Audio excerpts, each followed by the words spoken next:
ESPN presented by Taco Bell and coming to you from Comerica Park on a beautiful evening here in Detroit as the Tigers look to sweep the Boston Red Sox, and that would mean a perfect 6-0 mark against the Red Sox on the season. They are led, of course, by two-time most valuable player Miguel Cabrera. David Ortiz and the Red Sox are scuffling again. They have lost 5 in a row. Can they turn it around tonight and salvage the final game of this series? The American League East finds the Red Sox in fourth right now, 9.5 back of the first place Blue Jays, but the Blue Jays lost again today, and everybody else is really struggling right now in the AL East. In the Central, the Tigers have won the last 2. They're now 3.5 up on the Indians, who also won today. Hi, everybody, and welcome to Detroit. Dan Schulman and John Kruk, glad you're with us tonight for Sunday Night Baseball. The Tigers 3 weeks ago were 27-12, had the best record in baseball. Then they lost 13 out of 17, but it didn't seem to rattle their first-year manager, Brad Ausmus. They have won the first 2 of this series. They've done very well against the Red Sox this year. So my question for you, Crucky, is what do you think of this team? How good is this team? Well, right now, I think they're the second-best team in the American League behind the Oakland Athletics. And I think because they have this great consistency. Yes, they've had some recent struggles. But when you look at this pitching staff, Dan, there's not one reason to believe that they're not going to win this Central Division again this year. They got 5 really good starting pitchers, 2 great ones, and 1 going tonight, Anibal Sanchez, that might be the best of all of them. Yeah, Verlander, Scherzer, obviously they've got Cy Youngs, they've got big names and great credentials, but Anibal Sanchez won the ERA title last year in the American League. He's on the mound tonight, and with more, here's Buster Olney. Dan, Anibal Sanchez has thrown 15 1/3 innings this season and allowed exactly 0 home runs. Opponents are hitting 170 against him. The only 2 pitchers in all of baseball with better numbers than that, Chris Sale and Johnny Cueto. When I asked Boston manager John Farrell about Sanchez earlier today, he said, all I know is that when we face him, there are a lot of zeros and a lot of guys coming back to the dugout after their at-bats. Dan? All right, Buster, thank you. The Red Sox are looking for some good news. As mentioned, they have lost 5 in a row. One of the reasons, not the only reason, but one of the reasons is injuries. Some good news for them. Mike Napoli is active and in the lineup. Yeah, and that's going to be a big help, not only to the Red Sox offense, but for David Ortiz. He's been struggling since Napoli went on the disabled list. But this adds another punch to this offense that has been very anemic this year. With Brock Holt now manning the leadoff spot, we'll see how long that lasts. But with Mike Napoli now behind Ortiz, hopefully this offense, if you're a Red Sox fan, gets going. Just about ready for baseball here in Detroit. John Lackey on the mound for the Red Sox. As mentioned, Anibal Sanchez on the mound for the Tigers tonight here in Detroit. Also coming up tonight, Justin Verlander will join us live from the dugout. We'll visit with Hall of Famer Al Kaline, and Barry Larkin will bring you his web gems of the day. The Red Sox, the Tigers, next.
Boston Red Sox, and what an unusual run they've had. A 10-game losing streak, then a 7-game winning streak, now on a 5-game losing streak as they try to turn it around here in the final game of the series against the Tigers. A check of the Red Sox lineup tonight, brought to you by Taco Bell.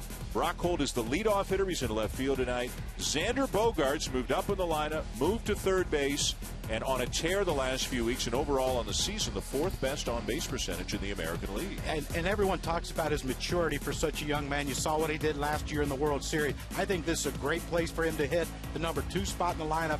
I think he's a guy that when he feels most important to the team, move him up in the lineup, he's going to produce. Brad Ausmus says that Anibal Sanchez may have more weapons than any other pitcher on his staff. And let's keep in mind they've got Max Scherzer and Justin Verlander on the staff. And I think it's not the Verlander, Scherzer fastball that those two possess, but it's mid-90s. And he has a great changeup, but he throws 5 pitches, Dan. And when Brad Ausmus said, as a catcher, you'd love to catch a guy like this because you can't make a mistake because all his pitches are above average.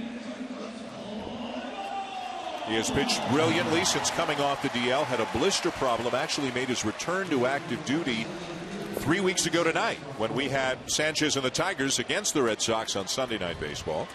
Overall 2-2 with an ERA of 2.15. He was the American League leader in ERA a year ago at 2.57. Leading it off for the Red Sox, a guy that John Farrell says they need in the lineup and they need in the leadoff spot. So Brock Holt, kind of an afterthought at the beginning of the season, maybe a utility guy, now has become a mainstay, so much so they're throwing him out in left field tonight just to keep him in the lineup. And a strike taken to get it underway. Adam Hamari is the home plate umpire tonight. Holt, a former Pirate, is hitting .318 on the season, and it sounds like he's going to be the leadoff hitter until further notice, until maybe he slows down. If he slows down, he hits lefties as well as righties. He had a 4 double game a week ago, and they've moved him from third to first to left just to keep him in the lineup. Yeah, and when they had to send him down earlier in the season, they said, John Farrell told us today that when he went down upset, that he thought he should have stayed up here, and he went down and produced in AAA, tearing the cover off the ball. Now you bring him up, you throw him in the lineup, and now he's producing for you. And it seems to me like he has sort of a Dustin Pedroia type mentality. Speed pitch fouled off at the plate.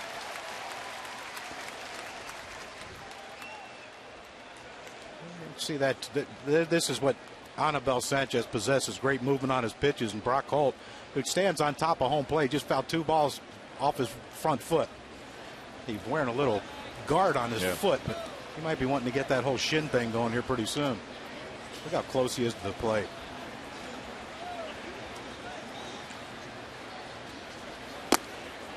And the pitch is high, 1 ball, 2 strikes on a hold with Bogaerts and Pedroia to follow.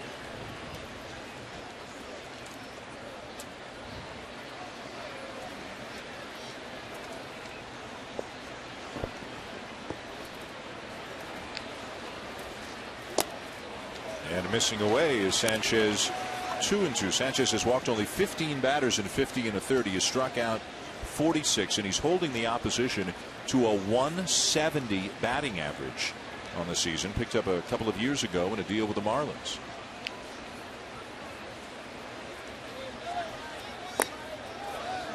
And Holt looks like he's seeing the ball pretty well right now because Sanchez has given him the whole arsenal. Yeah, and that's when you know a guy's really feeling good about himself up in the batter's box, when with 2 strikes, and he's just taking those pitches like it's a 2-0 pitch. And a swing and a ground ball out to Ian Kinsler for the first out of the ball game.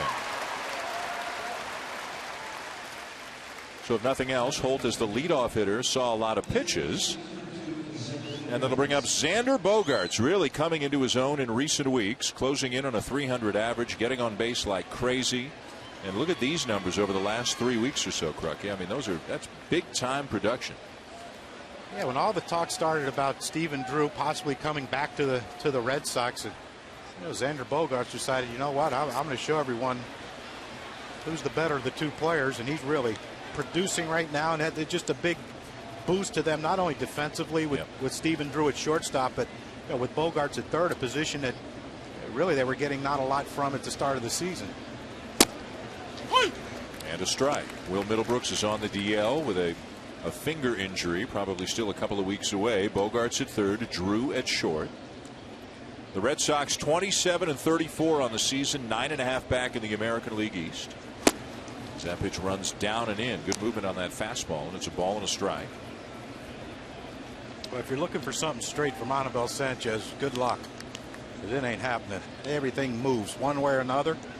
Cut it, sink it, change up both sides of the plate.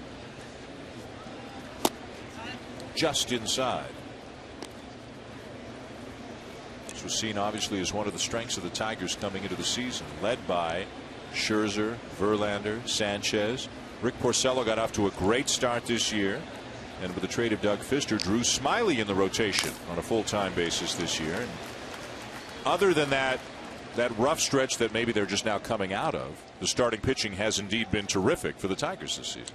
Well, and there's no reason to believe why it wouldn't have been. And, you know, with what Rick Porcello's done, coming into the season, I would have to think he was a question mark. Porcello, Drew Smyly, another question mark. Both guys have pitched great this year. Again, a lot of movement, but it takes it right down and out of the strike zone. And another deep count here early in this game. I think if Anibal Sanchez ever threw anything straight, it would fool the hitter so bad they wouldn't know what to do.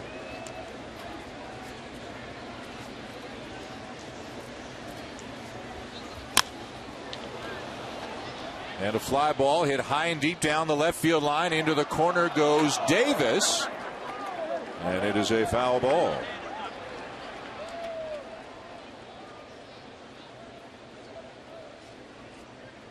Sanchez has not allowed a home run on the season, but Bogarts gave that one a ride down the line. Just a little bit out in front of that breaking ball. Couldn't keep it fair. This is one he might want to come in with that little two-seamer running in on his hands. Shakes off Avila a couple of times, and then Bogarts requests time. Remember, the hitter just can't say time. The hitter has to ask the umpire for time. It has to be granted by the umpire. And Sanchez was already starting into his windup. Just because you put your hand up doesn't mean you get it. And he got him with a breaking ball.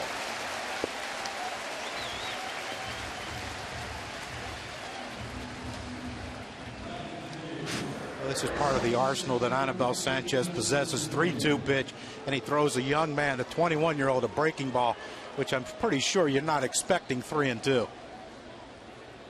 Beautiful rotation, and it wasn't the location that got Bogarts. It was the fact that it was the change of speed from fastball to breaking ball. He was out in front of it. So 2 down, nobody on, and a strike taken by Dustin Pedroia. It is third home run of the season last night. Remember, had the wrist injury earlier in the year, had a cortisone shot, and is back playing every day. 19 doubles, as you can see. That's the good news. The overall slugging percentage down for Pedroia, especially from some of his best years, 3, 4, 5 years ago.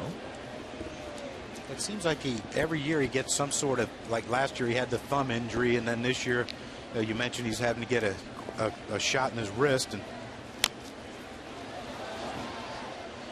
how important are your hands? Are your hands being healthy to allow you to hit? It's vital. It's the most important thing. If anything, and you see the numbers there that show that his slugging percentage has dropped every year since 2010. But if you don't have hands, you know, you're doing everything you can to get a base hit when you have a wrist injury or a thumb injury, much less worrying about trying to hit the ball out of the ballpark. 2-2, and again, you talked about Sanchez not being able to throw a ball straight. Look at how Avila lunged for that one. That one moving away from the right-handed hitter. 2-1 fastball that just cut on him, and I'm sure that's the chore of the only difficult thing about catching him is it going to cut or is it going to sink?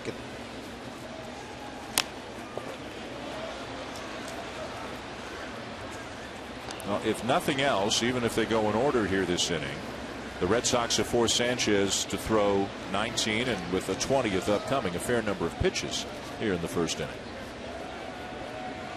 David Ortiz waiting on deck, hoping for an opportunity here in the first. And if you're John Farrell, you hope that the bottom of the order doesn't make up for that high pitch count by going quickly.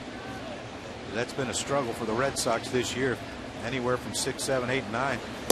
And the is over. A couple of strikeouts in the inning for Sanchez. We'll go to the bottom of the first and get a look at the game's greatest hitter. Miguel Cabrera will come up this half inning.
Sunday Night Baseball, presented by Taco Bell, is brought to you by Chevrolet.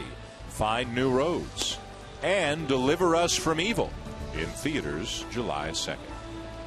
Bottom of the first at Comerica Park in Detroit. Dan Schulman, John Kruk, Buster Olney. Sunday Night Baseball on ESPN. The Tigers and the Red Sox, with the Tigers looking for a sweep. And a look at the Detroit lineup, presented by Taco Bell. Speed at the top, Davis, Kinsler, power in the middle, Cabrera, Martinez, and Nick Castellanos is on a tear. 3 consecutive 3-hit games, helping to add a little bit of length to that lineup. That's something they've needed. Yeah, huge piece to this puzzle for the Detroit Tigers is lengthening that lineup once you get past Torrey Hunter in the 5th spot. And Castellanos, right? I talked to Wally Joyner, the hitting coach for the Tigers last night. He said it seems like for the last week, every time you look up, he's got 3 hits. He said he's just been outstanding. Here's Rajay Davis to face John Lackey.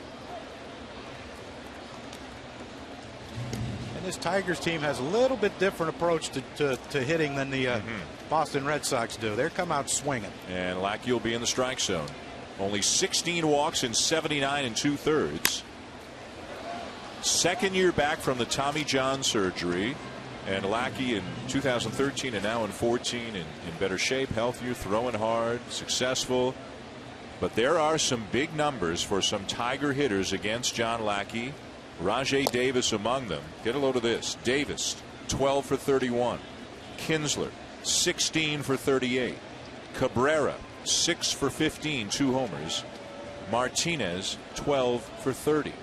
Huge numbers for the top 4 hitters against Lackey. It'll carry out to center. Bradley will make the catch. Davis hit it hard, but it's an out.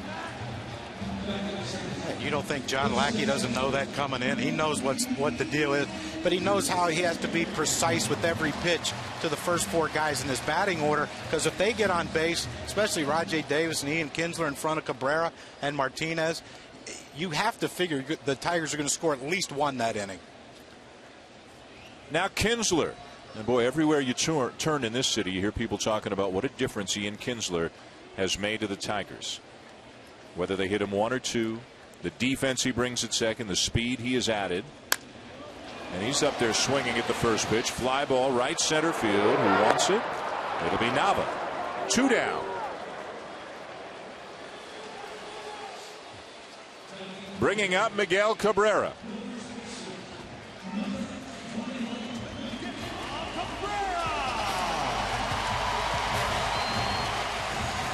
Last night, 3 for 4, 2 doubles, a single, an RBI.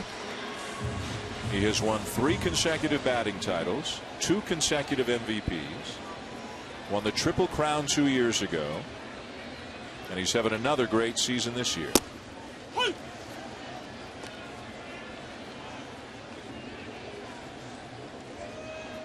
Pretty fun job. We get to watch the best hitter on the planet, isn't it?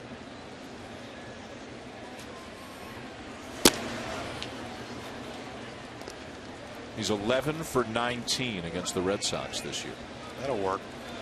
The thing that's outstanding about him, talking to Wally Joyner, he said most hitters played 17 inches. His is 24. He said he can extend the strike zone. He compared it to 3 baseballs on the outside corner and 3 baseballs on the inside corner and hit them all hard. You see guys try to jam him so he can't get his arms extended. You see guys try to get him chase, but he can reach that pitch and hit it hard the other way. Borderline pitch goes Cabrera's way. 3 balls and a strike. And here's the danger right here. If you're John Lackey, you think to yourself, okay, 3-1. If I throw something down and away, make him hit it the other way, I've got a chance of getting him out. But he's liable to give a souvenir to a fan if he keeps it down there. Backhanded at third by Bogart. Skips it across and the tag applied to win the inning. The Tigers, like the Red Sox, go in order. No score at the end of 1 here in Detroit with David Ortiz to lead it off for the Red Sox when we come back.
As we welcome you back, second inning here on Sunday Night Baseball. No score between the Red Sox and Tigers, and David Ortiz will lead it off for Boston.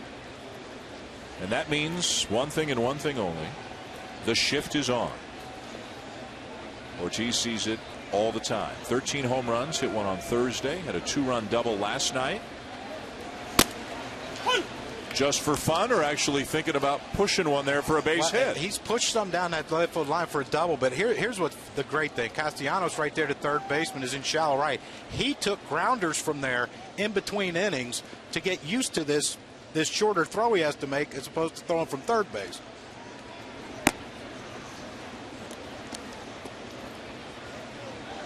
Ball and a strike on Ortiz, and you can see why they play him to pull. The numbers suggest they should. Now, a lot of big, strong left-handed batters They hit it the other way a lot in the air, but on the ground is when they really pull it. And that's very common for a lot of left-handed power hitters, which is why you see teams play to pull, put the shift on the infield. But in some cases, although not the case here tonight, in some cases you'll even see the outfield play the other way when the shift is on the infield. Yeah, and that's, with David Ortiz, he's basically a pull hitter who can, but he has that ability to hit the ball the other way. And we have seen him lay down a bunt, down the third base line for a double. And I think in a situation when he's struggling, especially leading off an inning, I like the thought that he put into that for the first swing. I don't think he had any designs to bunt it. I think he just wanted to see a pitch.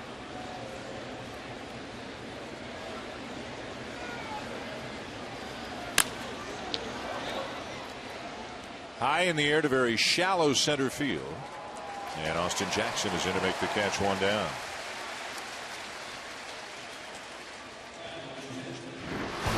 Now Mike Napoli is back, and some memories for Red Sox fans from the playoffs a year ago at Game 3 of the ALCS against the Tigers. A home run off Justin Verlander. Then in Game 5, a 460-foot home run in this ballpark to dead center off Anibal Sanchez. The Red Sox defeating the Tigers in 6 and then going on to win the World Series, of course. And a healthy Napoli, if indeed the finger is healed and he can get back to doing what he does, as you mentioned, helps the Red Sox, helps Ortiz.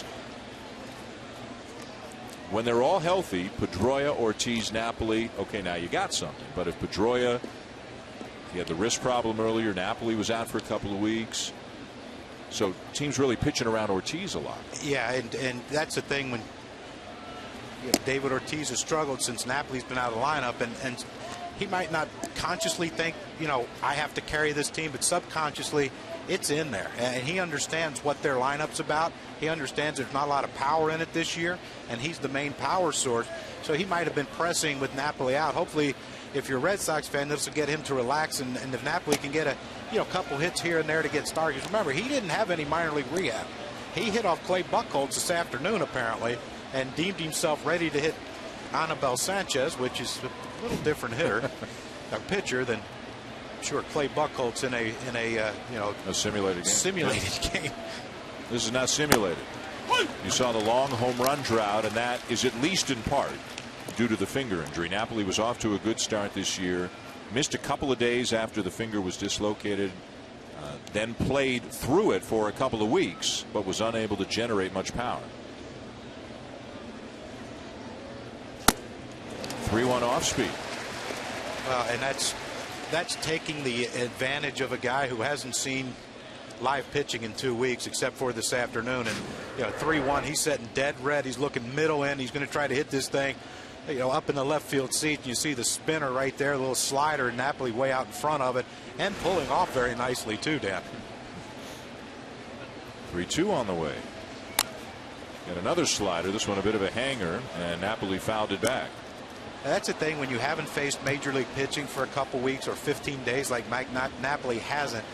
You'll time a fastball quickly. It's the breaking stuff that you're going to struggle with, first with recognition and second with the timing of that breaking ball. And you see Sanchez right there, 3-1 and 3-2, throwing a breaking ball to him. And another deep count. And Boston hitters doing what Boston hitters often do, especially when they're going well in the last couple of years. A lot of deep counts, fouling pitches off. 32 pitches thrown by Sanchez. This is the 5th batter he's faced.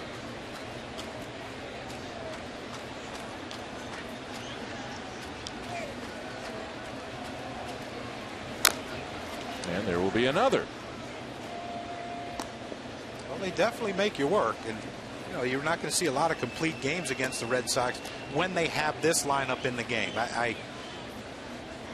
And again, now you have to continue this on with the lower part of the batting order. Can the guys hitting after A.J. Brzezinski, Nava, Drew, and Bradley Jr., can they get Sanchez to have a higher pitch count? And Napoli works the walk.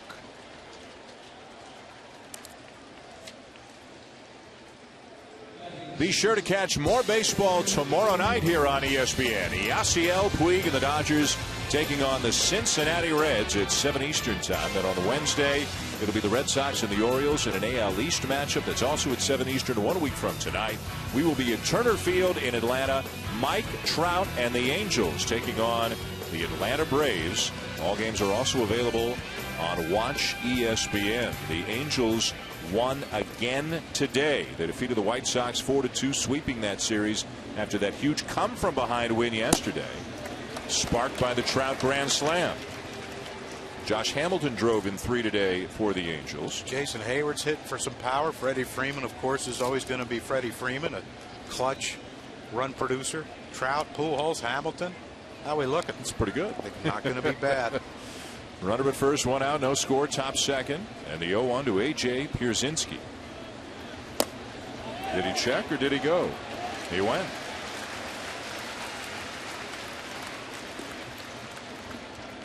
Here's the one guy in the lineup, Dan, that hasn't quite bought into this. Let's see, 10 pitches per at bat type of deal. 50% of the pitches thrown, leads the major leagues, and well, he's 2 for 2 already today, so that average is going up. He might take this one though.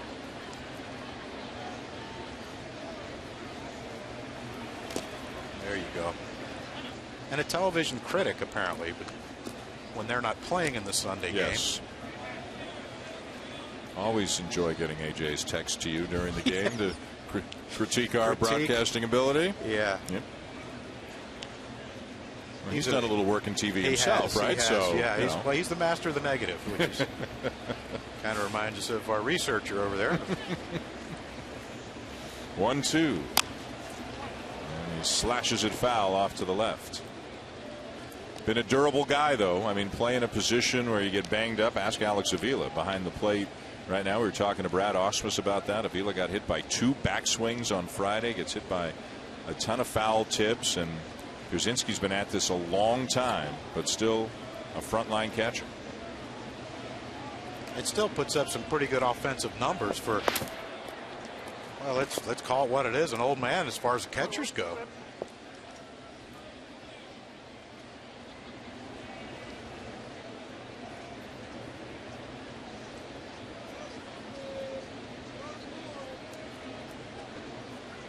There you go. That just proves it right there. I love that. How about 39 pitches with 1 out in the second inning? And Sanchez is throwing strikes, changing speeds. I mean, he's doing his thing here, but the Red Sox are just fouling off a ton of pitches. Yeah, and he's gotten ahead in counts where they fought back to 2-2, 3-2. Bogarts, Ortiz both had high counts and 3-2 counts. And you may have been able to hear Pierzynski not so happy with the end result of that at bat as he hits a lazy fly ball into right field for out number 2.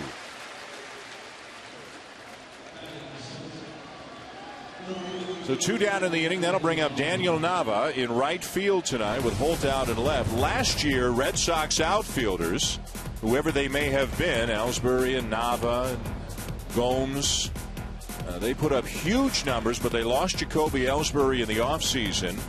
Now this year, Jackie Bradley getting more playing time. Grady Sizemore is a member of the Red Sox. Nava started off so poorly, he wound up in the minors for a while after hitting .303 last year. Victorino's been hurt twice on the DL again right now for the Red Sox. So the Red Sox outfield has gone from one of the best in baseball offensively last year to one of the worst in baseball this year. The perfect storm last year with Nava, Johnny Gomes in a platoon till Nava said, I'm going to take this job and run with it, like you said, hitting over 300, manning the leadoff spot for the Boston Red Sox. And sometimes when you wish for that perfect storm again, it doesn't happen. And that's not, they lose Ellsbury, Jackie Bradley Jr. They were hoping he was ready. They didn't know if he was, hoping. He's struggling offensively. Daniel Nava, like you said, they had to send him down.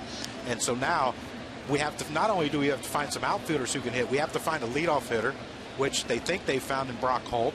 And they're hoping that Nava can be a little more consistent with the offense. Had a few hits last night and in yesterday's game. But Grady Sizemore, they were hoping perfect storm. Can he play after 2 years missing? He struggled. He has struggled all year, and this is what they're hoping on right now, is Daniel Nava coming out of this thing and getting what he had last year and trying to get back to that. Well, if Holt hits and plays the outfield and Victorino gets healthy, then they've got 6 outfielders somehow to try to figure out if any of them can get hot and who deserves to be in the lineup. Nava flies out, inning over to the bottom of the second. One of the most dangerous hitters in baseball, Victor Martinez, to lead it off when we come back.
Here in Detroit, drawing over 3 million each of the last 2 years, had 39,000 plus Friday, had a sellout last night, over 43,000. Another big crowd tonight in the finale of this series,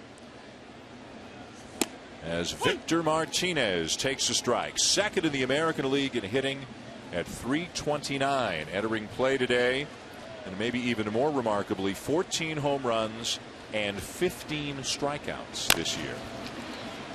Chopper out to short. Stephen Drew, one down. One of the issues for the Tigers offensively, it's not been Kinsler and Cabrera and Martinez. It's been the drop-off, Crucky, at times from 1 through 4 to 5 through 9. We talked about Castellanos getting hot. Torrey Hunter's in the 5 spot right now, but you can look at the OPS of the 1 through 4 and the OPS of the 5 through 9. The biggest difference in baseball.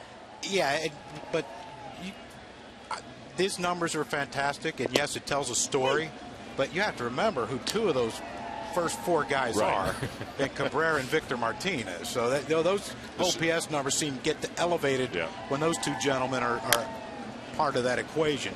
Well, Torrey Hunter has hit second, and Torrey Hunter has hit 5th, and a lot of it depends on if Rajay Davis is in the lineup. If Davis is in, and especially if he's got good numbers against that night's pitcher, he leads off. Kinsler second, Hunter 5th. If Davis is not in, Kinsler leads off, and then Hunter probably hits second, as he has gone on 3 pitches. And then it's up to guys like Jackson, Avila, Castellanos to really lengthen the lineup. Yeah, and that's the thing. You were counting on a couple young kids right now. Castellanos is a rookie.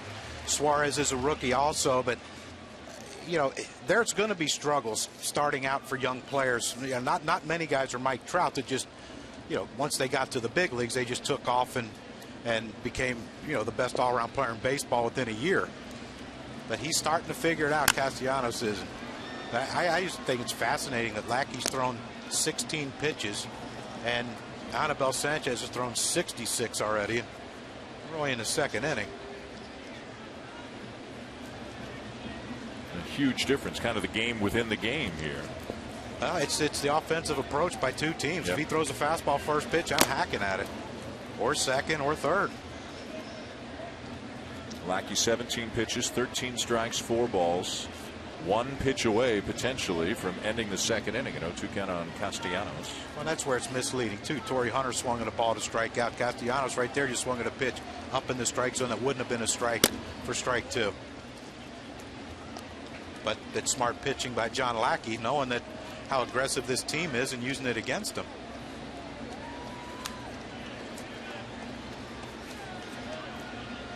Lackey faced the Tigers earlier in the season, May the 17th, and gave up 6 runs, 5 earned in 5 1/3 on 9 hits. But overall, he has had a good year. He is 6-4 with a 3.28 ERA. This is his 13th start. In his career, 144 wins and 111 losses.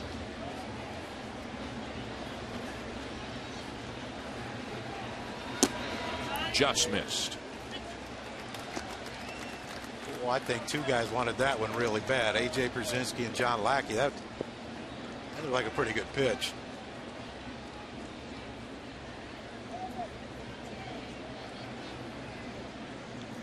Go back to that pitch or elevate.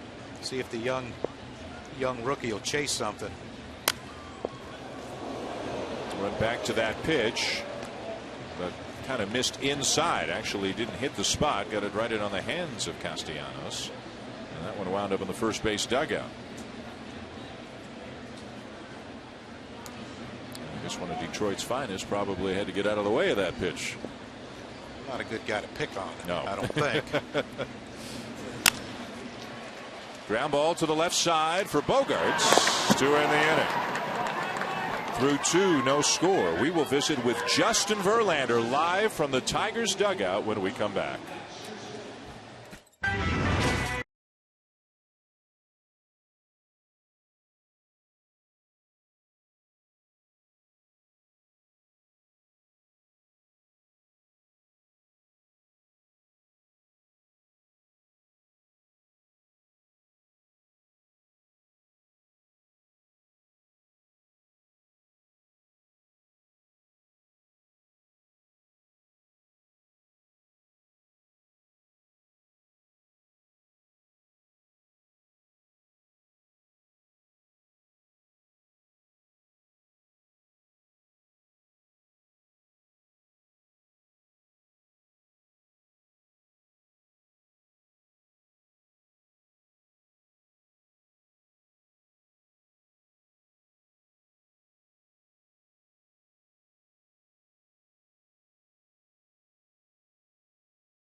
John Crockett and Buster Olney. Sunday Night Baseball on ESPN. Top of the third, no score between the Red Sox and the Tigers as Stephen Drew leads it off.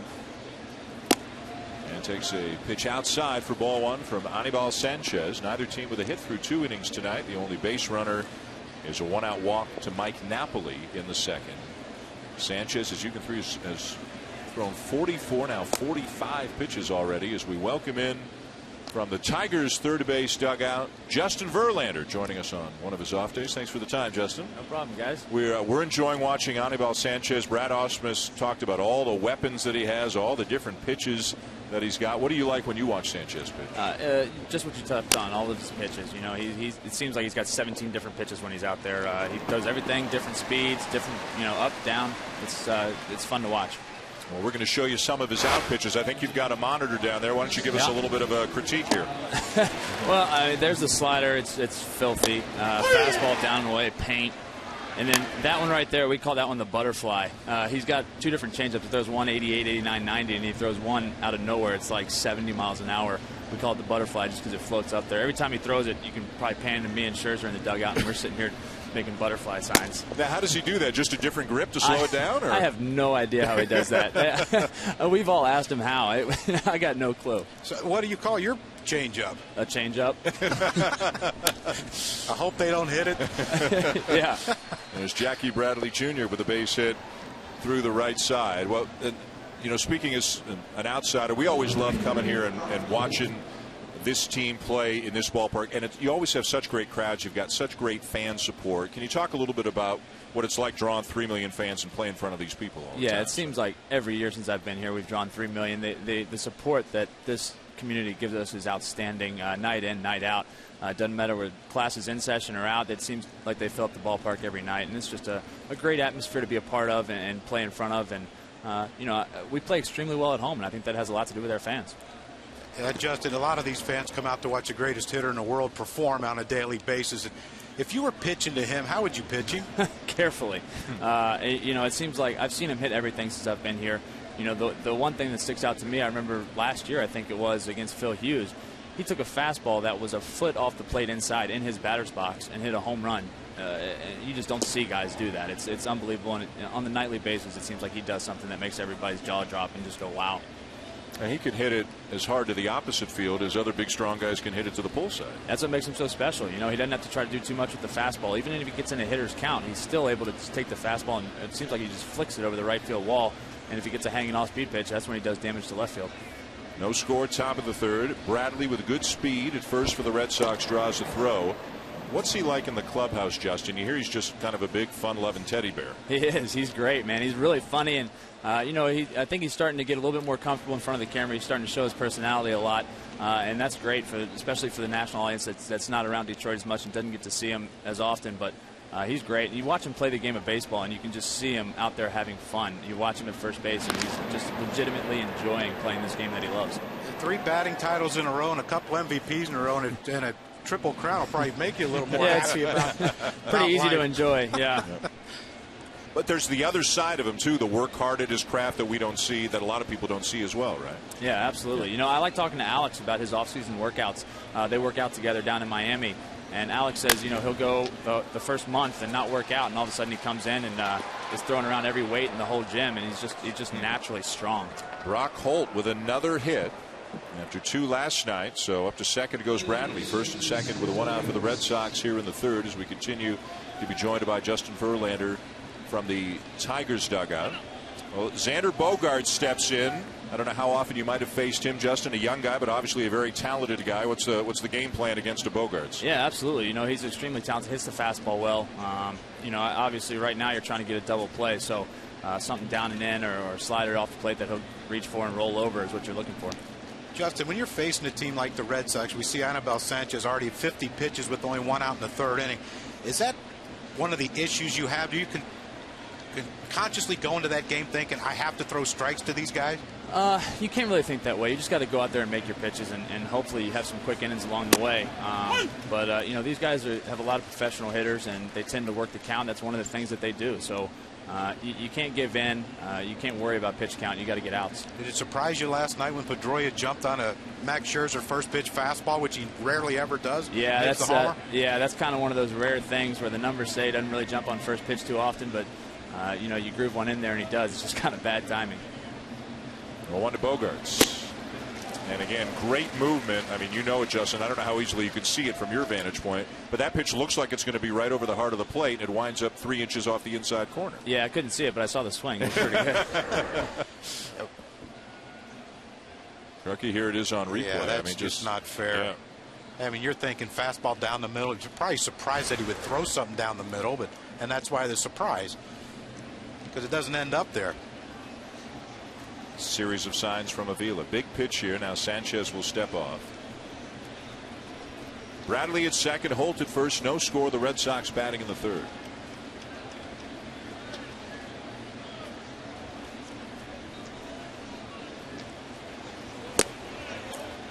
How much goes on between you and Alex Avila, or any of the pitchers, Justin and Alex Avila, in terms of this is the pitch I want to throw right now? Ultimately, who wins that argument most of the time? Well, the pitcher does. You know, anything with conviction is better than even the right pitch without it.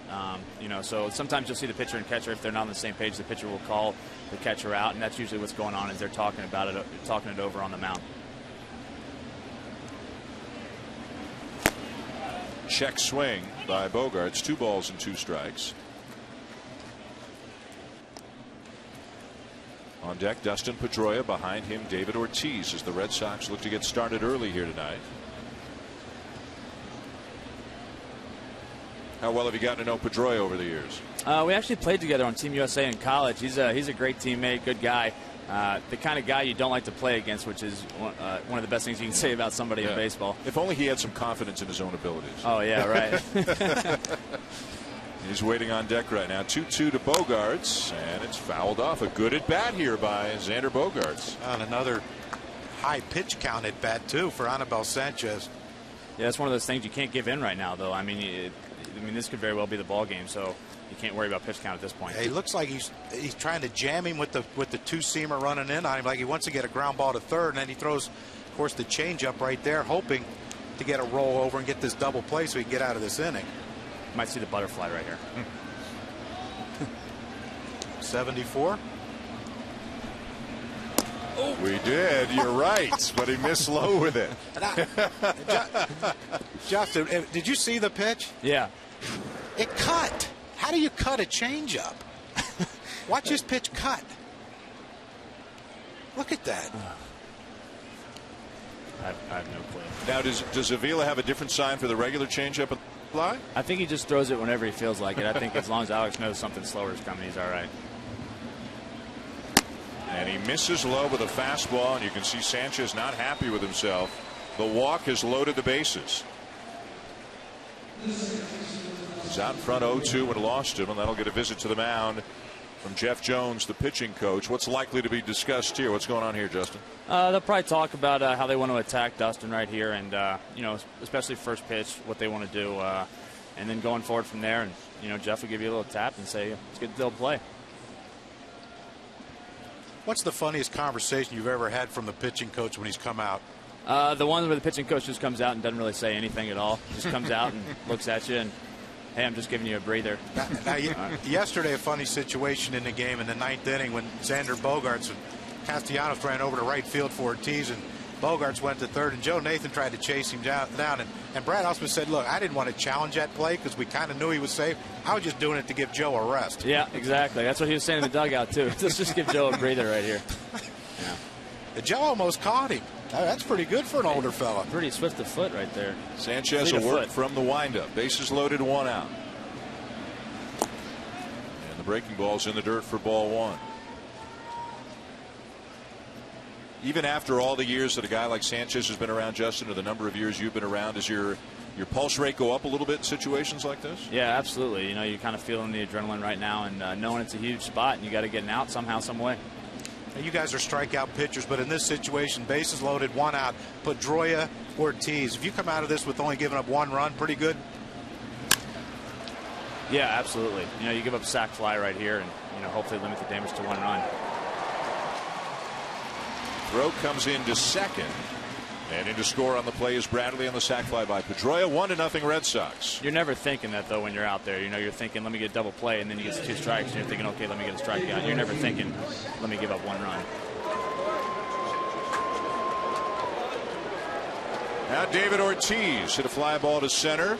What's your, well, I don't know if you want to tell us your game plan because you'll be facing him, but what comes to mind when David Ortiz steps into the box? Well, there really is no one single game plan. You got to mix everything up. If you continue to pitch him the same way, he's going to make an adjustment, and he's going to make it in a hurry and possibly do damage. So you just got to mix everything up, try to keep him off balance. He's come into this series against you guys struggling a little bit offensively. You guys sense that?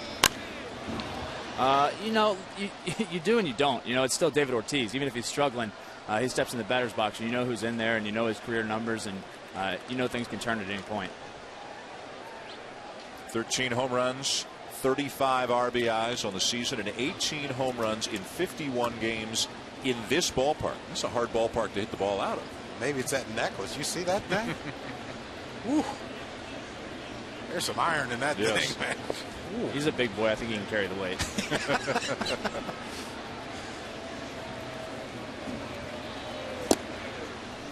That's the regular changeup there, not the butterfly. Down and away at 87.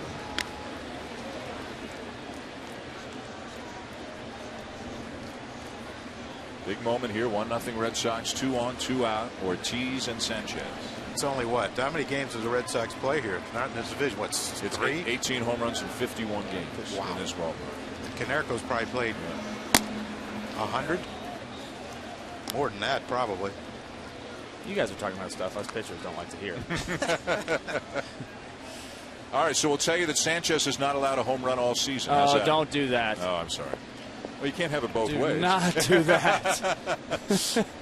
I already said it before, so it can't be the kiss of death. Justin, you try to help him out all you can. Justin, you got two kinds of people who played the game and people who didn't, right? Absolutely. Yeah. And for the people who didn't play the game, when you guys struggled this last couple weeks, fans don't understand when they see a guy maybe joking around a little bit. Oh, he's not taking it serious. That's why they're losing. But 162 games, you go nuts, wouldn't you? Yeah, absolutely. You can't be dead serious every day. As a starting pitcher, you kind of have that luxury. It's 1 out of every 5. You can be a goofball the other 4. But, as a position player, we got so many veterans, too. Even if things aren't going well, they know how to come here loose and ready to play and turn the page. Thinking butterfly here, 2-2? I don't think so. No.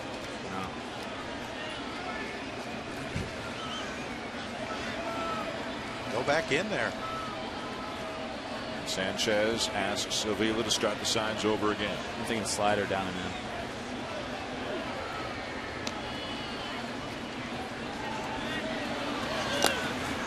Changeup, the regular one, down and away, 3-2. That's at 87. That's the regular changeup, right? Yeah, it's a good one. It's got good action too. All of his stuff is incredible. This is a guy who's got a no-hitter and I believe 4 one-hitters. So that just speaks to how good his stuff is. Runners will be on the move. Napoli waiting on deck, hoping for an opportunity.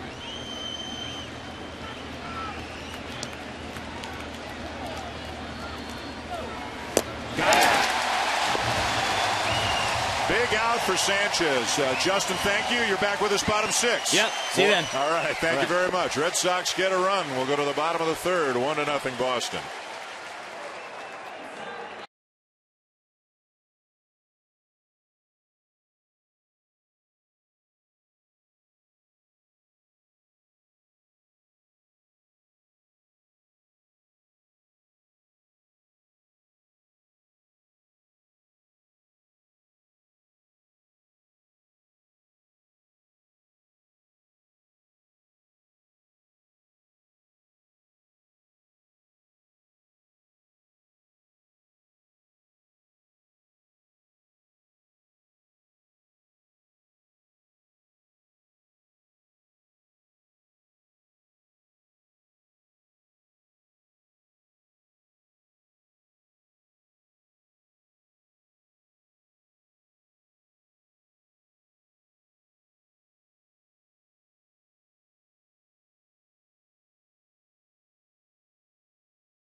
Look at the Tigers position players who have won the MVP, and what an illustrious group that was. Our thanks again to Justin Verlander, who is of course a Tiger pitcher who has won the MVP. Yeah. The year he won the Cy Young, he also won the most valuable player. And we'll visit with Justin Verlander again, bottom six. Also, a little bit later on, we're also going to have Hall of Famer Al Kaline in the booth tonight. We'll talk to him a little bit about baseball in Detroit, Miguel Cabrera, Justin Verlander, and so on. It's a fun night. We're having a pretty good night. Really so good far, night. Yeah, and a few years ago when Justin won his MVP, I was very critical of a pitcher winning an MVP. I recall. And so he comes on baseball tonight and just had fun with it, but kind of let me know that you struck a nerve. Well, yeah. How do they play 32 games a year? Well, let's just put it this way: if you were still active and you were in the box, and Verlander was facing you, you wouldn't get the butterfly on the first pitch. He'd probably announce his presence with authority. Well, that'd be fine. 1-1 the count on Austin Jackson. So you think there is no situation in which a pitcher deserves to win the MVP? As Jackson lines one into right, the first hit of the night for the Tigers. You know, Clemens, Gooden, Verlander, some of the great seasons that we've seen, because they only play 32 games. And they have their own award. They have their own award. Yeah. Like a hitter can't win the Cy Young. That's true. But a hitter's the only thing they can win is an MVP. Well, he said it himself. They're a goofball 4 days out of 5. Exactly. Yeah. That's an MVP? Yeah. Huh. No, he had an unbelievable year. And he was in the running. But, yeah, we had a nice discussion about that. And then, of course, the conversation. Cordial? Very cordial. Yeah, yes. He's a gentleman. But then it just turned right to golf. So I figured we were over. Things in life. Yes, I figured we were over that little debate. Here's Alex Avila. Runner going. Pitches high, throw down, not in time. Jackson with his 7th stolen base of the season. And that's one area this offseason that Dave Dombrowski of the Tigers wanted to improve upon, getting more team speed, more athleticism. Of course, Austin Jackson has been here, but with Rajay Davis, Ian Kinsler, this has become part of the offense now for the Detroit Tigers. Get them on and run them. That's the 42nd stolen base on the season for the Tigers. That's 5th in the American League, although their percentage is not great. Just under 70% on the season. Now can Avila at least advance the runner by pulling a ground ball to the right side? Jackson's got 7. Rajay Davis has 16. Ian Kinsler has 6.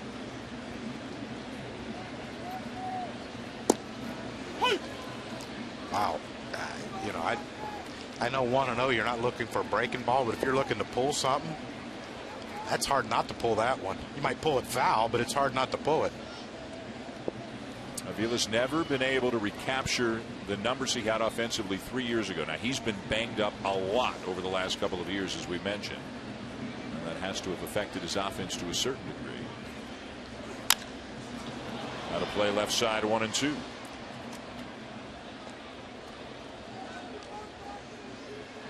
On deck is Eugenio Suarez, a shortstop who last night in his first major league start picked up his first major league hit, and it was a home run.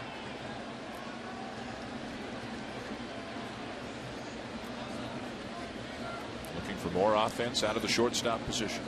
From Venezuela, and he wears number 30, which Magli Ordonez wore when he was here. Another proud Venezuelan. None more proud than Ozzie Guillen. And he'll tell you that over and over. Lackey muttering to himself out on the mound right now.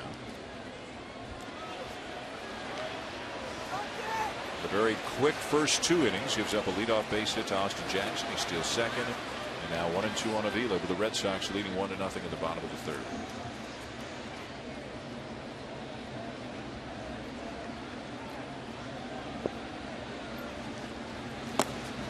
And great movement down and in to strike out Avila, who cannot advance the runner. Aerial coverage tonight brought to you by DirecTV. If you call yourself a sports fan, you got to get DirecTV. What a beautiful shot that is.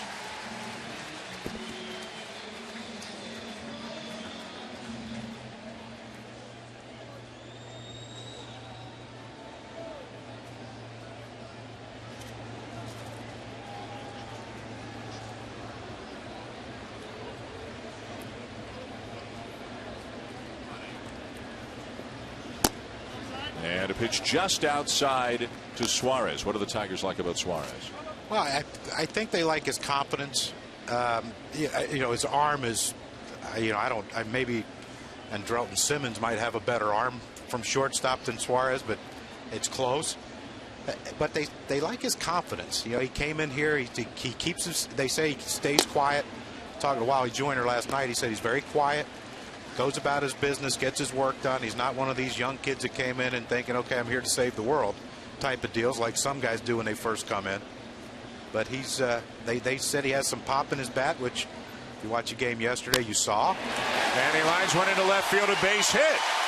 Jackson around third. He'll come in to score on an RBI single by Suarez. That has tied the game.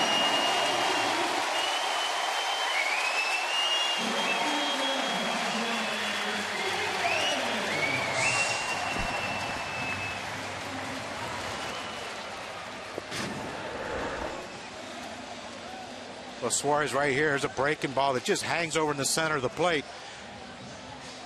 And I know he's ahead in the count right there, but that's a pitch that you can wait on and really do some damage with. And that's it's just, for a young kid, have a 2-0 count. And let's not forget the play that Brock Holt made right there, his first start in left field ever. Pretty good play to keep Suarez at first base. But for a young kid to get a breaking ball 2-0 and to be able to stay on it, that tells you that he's got a pretty good idea what's going on. The plan was for former Red Sox shortstop Jose Iglesias to be the Tigers shortstop this year, but stress fractures in both shins ended his season. Andrew Romine inherited the job, didn't hit at all. You heard a lot of talk that maybe the Tigers would go out and sign Stephen Drew, but he eventually re-signed with the Red Sox. And Suarez, who was on their radar in spring training and definitely made an impression once the Iglesias injury happened, made an impression with Brad Ausmus. They've turned to him in an effort to see if he can hit more and if they can fill the job from within instead of going out and getting somebody. Chopper to third, short way to second to force the lead runner, and that's all they'll get.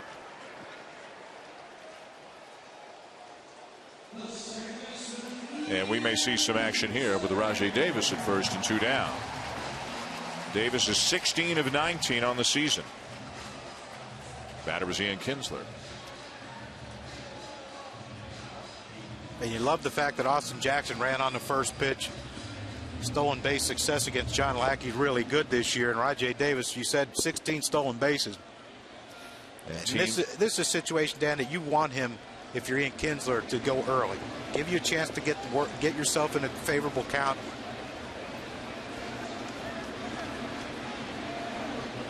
And teams run a lot on the Red Sox, and they have run a lot on Lackey this year. 12 out of 13 against him on the season.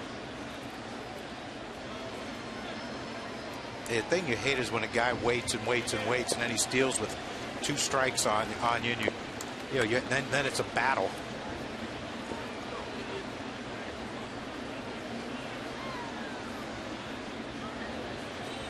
There he goes. And the high throw is just late as Davis steals it. Comes up grimacing a little bit, but picks up his 17th steal of the season. Well, and that's perfect. And Kinsler got the fastball, but this is what you love out of your second hitter, that confidence to hit with a strike on you. And Rajai Davis, his straight steal, no look back, nothing at all. And it looked like he tried to do the splits right there. We'll see that next Sunday night with Freddie Freeman at first base. Don't want to see it with Rajai Davis stealing second. But now Kinsler takes that fastball down the middle. Now he can get. He has an opportunity now to work the count here and try to set on something. Lays off the breaking ball, 1-1.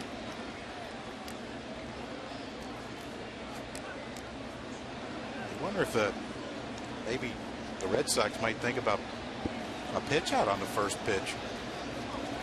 Just seem to be going first pitch whenever someone with speed gets on. You don't mean now, when he was at no, first? No, not now, yeah, but when he or Jackson, I mean, yeah, something to look for if you're the Tigers. Fly ball left field. Holt back.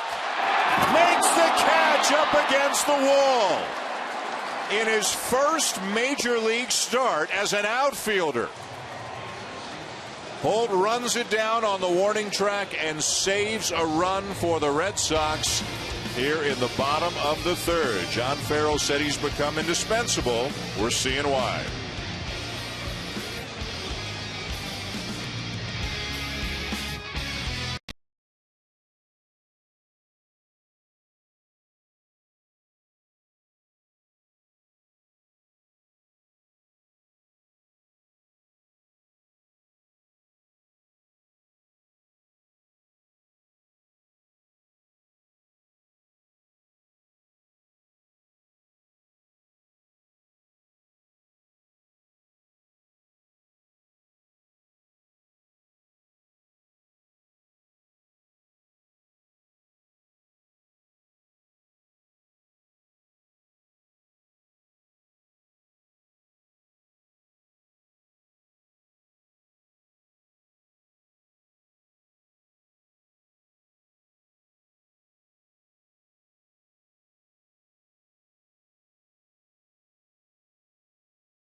Taco Bell, Comerica Park in Detroit, the Red Sox and the Tigers in a 1-1 tie.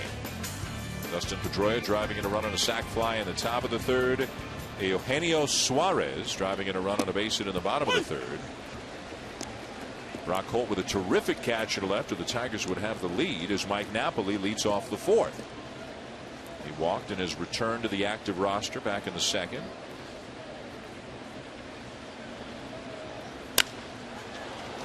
And he lifts a high fly ball into right center field. Drifting back, Austin Jackson, one down. Brock Holt is a guy who never, ever played in the outfield as a professional. Second, third, a little short. They tried him at first the last couple of weeks, last several days really, to keep him in the lineup. Now with Napoli back, they're moving him to the outfield. And the early returns are good. John Farrell told us, he said, you know, it's a wait and see because he's never done it, but his athleticism, they said, is not going to be an issue. And this is what you want. And tell me, he can play third, he can play short, he can play second, he can play first. And now if he can play the outfield, he becomes a valuable asset, not only to the Boston Red Sox, but somewhere down the road to other teams. You understand why a guy like Nick Punto stays around so long. He can play all the infield positions, doesn't complain, doesn't say anything if he's not in the lineup. It just goes out and plays as hard as he can every single time he's out there. And Brock Holt can become that guy. Brzezinski lifts a fly ball to left field. Rajai Davis closing ground, can't make the catch. Comes up limping just a little bit for a moment. And Brzezinski has himself a ground rule double. Boy, and it looked like he might have had a better shot at that ball if he just kept running rather than going into a slide. Yeah, sometimes that wall creeps up on you pretty quick when it's down that line like that, and you start losing track of where you are. But this is a play right here. Rajai Davis, like you said, Dan, he takes 2 more, 3 more steps. He catches it. Big opening right there. Plenty of time to slow up before he runs into the bleachers or the seats down the left field line. But yeah, that's a play right there. He went into the slide, and the slide made him come up short on that ball. Now more issues for Anibal Sanchez. The batter is Daniel Nava. Nava hit a fly ball to center his first time up. We mentioned if Holt keeps playing the outfield, Victorino comes back. Then they've got Holt, Sizemore, Bradley, Nava, Gomes, and Victorino for 3 spots. Because they're not one of these teams that rotates people through the DH spot. That's obviously David Ortiz.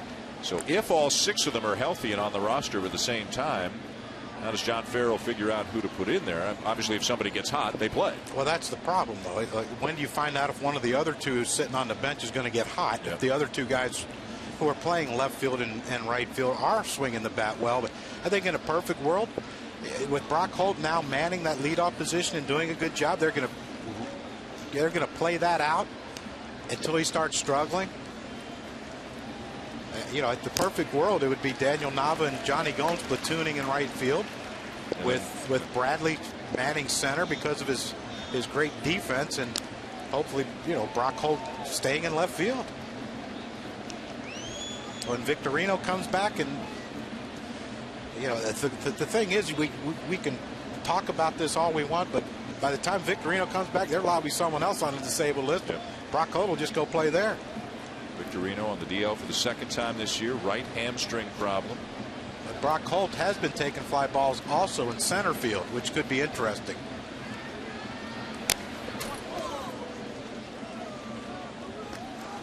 Yeah, we always wondered what the Dodgers would do if they had all 4 healthy outfielders, and that ain't happened yet. What about Grady Sizemore trying to make the comeback after missing 2 years and parts of others, hitting .222 so far? Yeah, well, I think that was the most telltale thing I took out of our meeting this afternoon with John Farrell was, you know, he said Nava and Gomes in right, Brock Holt in left, and Bradley in center. He never mentioned Grady Sizemore. You got to wonder if his playing time is going to diminish, and what eventually would happen to him if that playing time does diminish. I mean, if you're the Red Sox, there's got to be some urgency about your situation right now. 4th place, 9.5 out. Yeah, there's no margin for error right now. I mean, this is, you know, you can't wait for a guy who hasn't played for 2 years to get hot and give him his at bats to wait for him to get hot right now. They have to win now. 75th pitch of the night already upcoming here for Anibal Sanchez. Now look at the American League East standings. The Blue Jays lost again today, 2 in a row. They were shut out again by the Cardinals, but still 5.5 up on Baltimore, 6 up on the Yankees. Tampa Bay just reeling. Everybody else in the American League East has lost already today as the Red Sox play this game.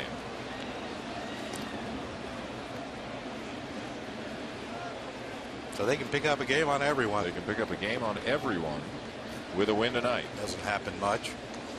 The Blue Jays had won 20 out of 24 until the Cardinals shut them out each of the last 2 days. Shelby Miller was brilliant yesterday. Jaime Garcia with 7 innings to pick up the win today. Yeah, that's in Toronto too, which I don't know. I didn't find it such a great hitter's ballpark the handful of games I played there, but apparently it is. The ball goes. The ball flies. Yeah, the 2 places. They're in Chicago. The White Sox. Yeah. Oh, the ball flies there. Yeah. Whew. I didn't see that. 2-2 the count on Nava. And a base hit into center field. Pierzynski will be held at third. And Nava, who did have 3 hits last night, albeit 2 of them weren't hit that hard, but he had 3 hits last night, has another base hit here tonight. And if you're John Farrell and Daniel Nava too, you know, John Farrell mentioned, said, look, he had hits. He didn't hit the ball extremely hard, but he said, we'll take hits. But that's a confidence thing for Daniel Nava. When you go home at night and you say, okay, I had 3 hits. Maybe I didn't crush the ball every at bat, but I had 3 hits, and now I can build on that. And he hit that ball pretty good up the middle there to get past Suarez. And now another guy who's been struggling because he's only played 3 games or 4 games. This is 3rd game, I guess. Steven Drew's 1 for 12 since coming back to the Red Sox. Obviously, they got him for the glove. I mean, he can stabilize things at short. They can move Bogarts to third, where he played a lot last year. I wonder if there's any thought of squeezing with Steven Drew. 1 out.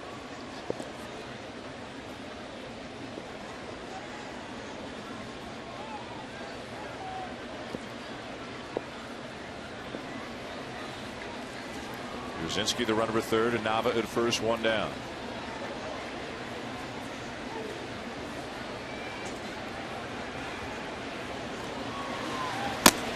A changeup and a high strike to Drew, 1-1. Jackie Bradley Jr. on deck. Tigers swept the Red Sox at Fenway back in May, trying to sweep them again here at Comerica here in June.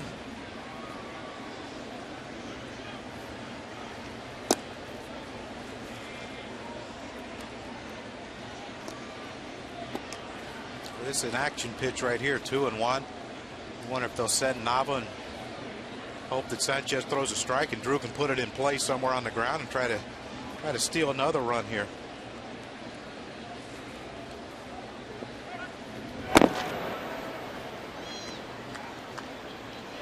Pretty good velocity over to first too. If you're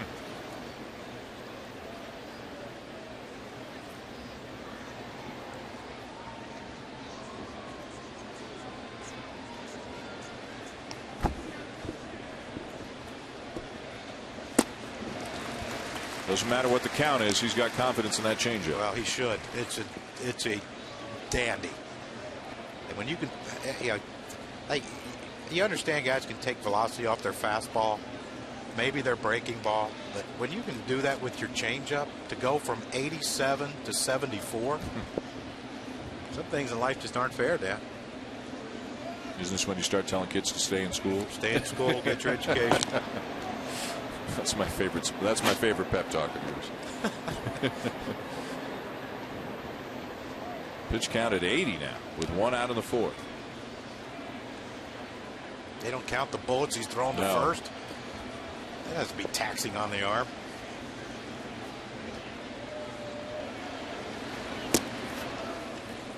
And a full count. Will Nava be running here? Yes.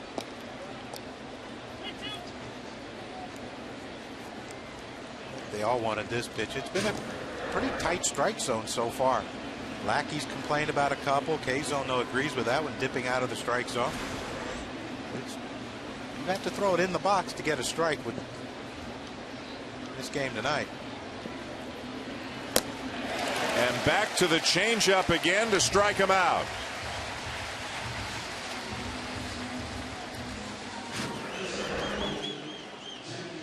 I mean, if you're Steve and Drew, come on. I've got 12 at bats this year.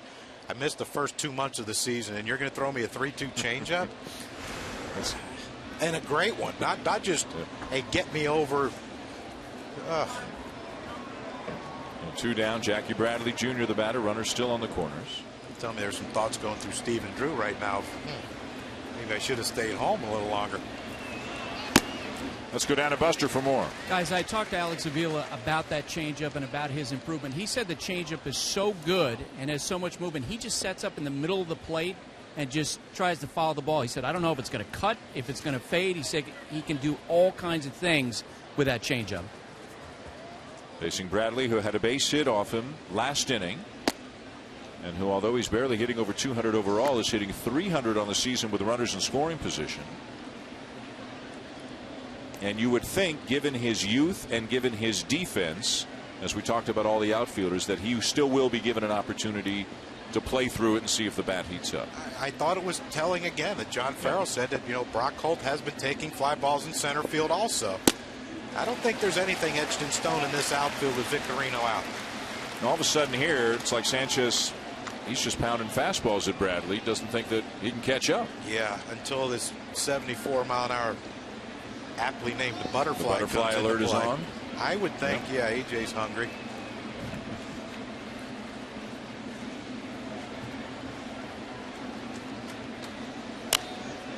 Back to the fastball. That one was relatively straight. Gave you a chance there. This could be slider down and in. And he can go any way he wants. 1-2 count with Bradley. He can go slider down and in, the changeup away, or fastball in.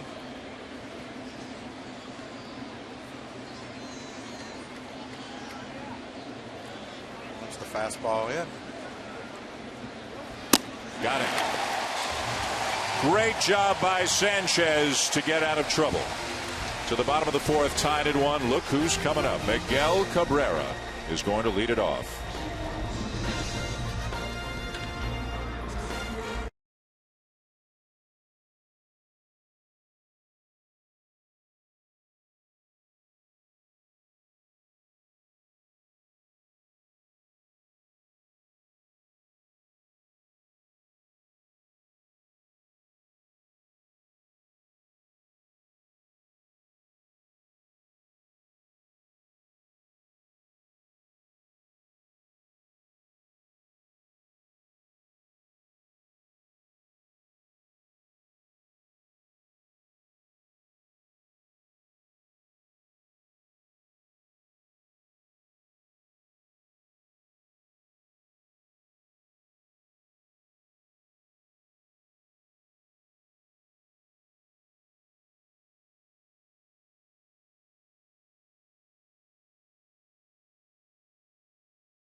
Miguel Cabrera is going to lead it off. What makes him such a great hitter? Well, he does everything right in the batter's box. You see the launch position, which we just call getting your hands in a good hitting spot.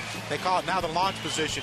But his head, look at his balance, the swing path. Watch how long a barrel of his bat stays through the strike zone, through contact, all the way through follow through. The head comes with the swing. It doesn't stay down, but it always stays still, follows the ball. And look at that left thigh.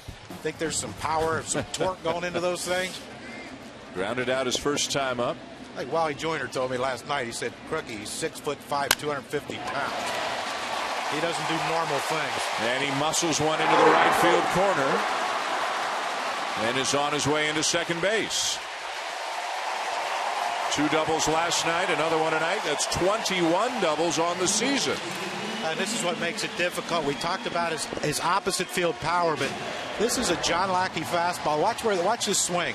You see the launch position. He gets his hands up and back, perfect position. That ball's inside, off the inside corner of the plate, and he still has the ability with his hands to get inside the ball, hit a line drive to right center, or to right down the right field line to get to the fence, and now a double. And you know this guy, Victor Martinez. There's a good chance he's either going to drive him in or get him over. Only Robinson Cano has a higher batting average in the American League than a Victor Martinez.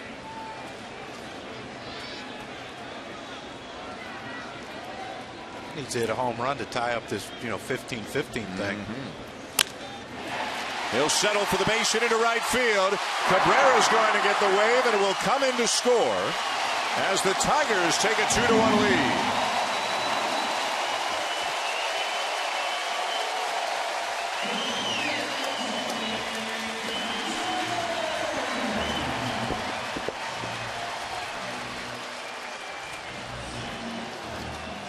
Victor Martinez, you're the fourth hitter. You know what you're trying to do as a left-handed hitter. You're trying to drive him in, but you also want to get him over in that process too if you don't get a hit. But watch Victor Martinez. This pitch is tailing away from him, but he goes out and gets it. Look at how far that bat stays in the strike zone, gets through the hitting path, and the great extension follow through and a barrel of the bat through the infield. Now we got Tigers got something cooking here. And there's Torrey Hunter. Hunter struck out his first time up. There has been a little bit of concern about the defense of Torrey Hunter. Remember there was the error a few days ago, the ball that he and Jackson kind of looked at each other.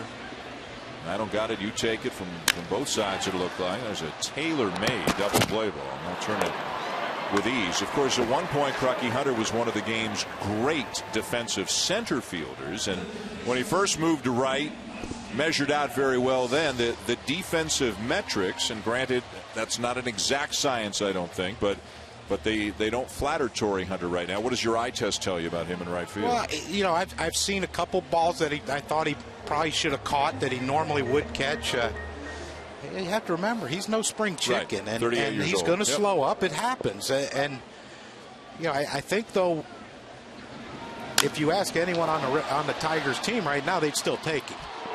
Castellanos will fly out, and all of a sudden the inning is over. Tigers though get a run, and they're up 2-1 here in Detroit.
As we go to the top of the fifth, time now to get some FaceTime brought to you by Edward Jones.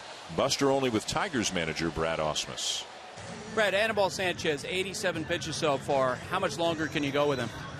Well, I mean, he's been off the DL long enough, had enough starts since then to go to what his max is, but certainly not exactly where you want to be in terms of pitch count at this point in the game. We'll see. Maybe we can have a quick inning and go a little deeper. Joe Nathan threw 32 pitches on Saturday. If you get into a safe situation tonight, is he going to be your option? Well, I don't know if John Farrell's staff's watching us over there, so I can't tell you. If not him, who would it be? Well, Job is the guy we go to if Joe can't throw. Brad, thanks. There's the high pitch count. Joe Nathan has really struggled recently. I mean, really struggled in 4 of his last 5 appearances. And as Buster mentioned, 32 pitches, gave up 2 runs on 4 hits in an inning last night in a non-save situation. And Brad Ausmus told us before the game he's his closer. Whether he would use him tonight because of the work last night or the night before, he didn't say. As Holt lines one to right field, and that is another hit. He is 2 for 3. But if you're a Tigers fan right now, one of the things that has to concern you a little bit is the way Nathan's pitched recently. Yeah, it's not been good, and you know they thought they addressed that problem that's been their issue the last few years with the closer situation, and they hope Joe Nathan would be that guy. He had a great year last year in Texas. It just hasn't worked out this year, and you would think that it would because of the bigger ballpark, you know, how the ball flies out at that ballpark in Arlington, but it has been a struggle for Joe Nathan. And you know, the thing is, they have options. You know, with Jabba pitching great, you know, they did sign Joe Hanrahan, but in one of his workouts he tweaked his hamstring, so you don't know how that's going to work out. But you know, it's funny because I watched the game last night and he came in and he struggled a little bit, and the Tigers fans started booing him a little bit, but I mean, shouldn't they be used to closers not doing well? Yeah, Valverde was a roller coaster ride when he was here, right? I mean, he had some great moments, but Rodney. He also aged Jim Leland a little bit over the last couple of years. So. Yeah, that was it. Yeah, but you know, Brad Osmond's still a young guy, so they don't. I don't think they're going to age Brad just yet.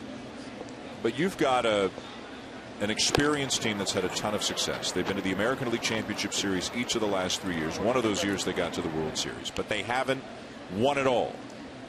This is a mature team with a big payroll, a lot of expectations. You got to believe if they feel they have a weakness that Dave Dombrowski will go out and address that weakness in July. He seems to always do that, doesn't he, down the stretch when he thinks his team, or at the trade deadline when he thinks his team has a chance. And you know, when you watch how the first couple months of the season has played out,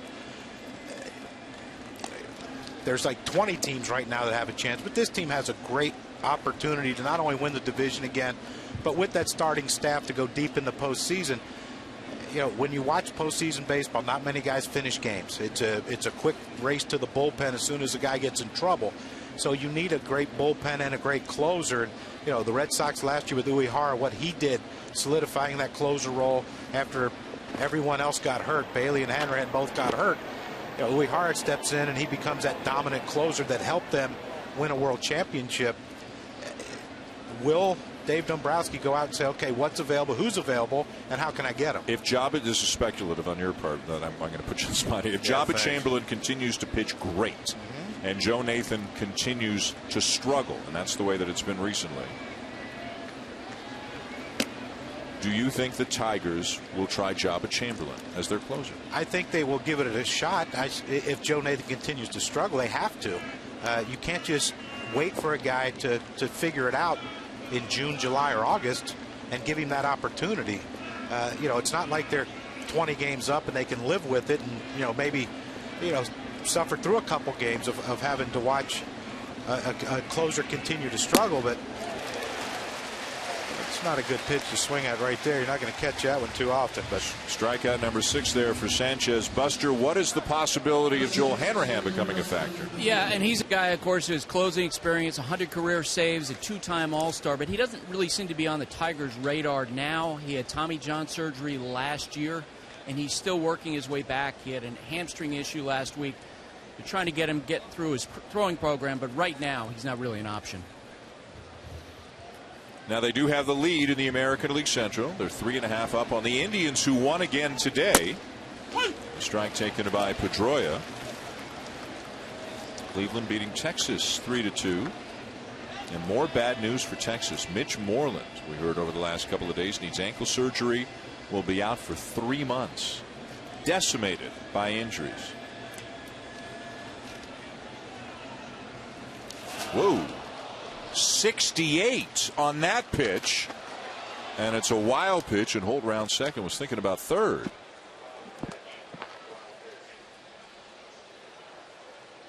So he went back into his bag of tricks, but it didn't pay off this time. Yeah, he spiked that one a hair.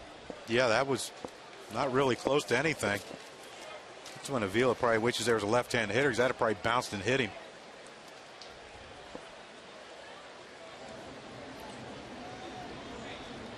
Brad Ausmus told Buster, hoping for a quick inning, so maybe they can get a little bit more out of Sanchez. His season high in pitches is 111. He's at 95 already through 4 1/3.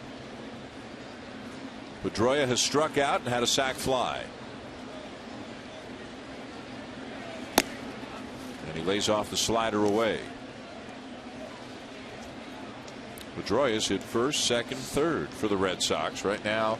In the 3 spot, with Holt leading off and Bogaerts moved up to the 2 hole.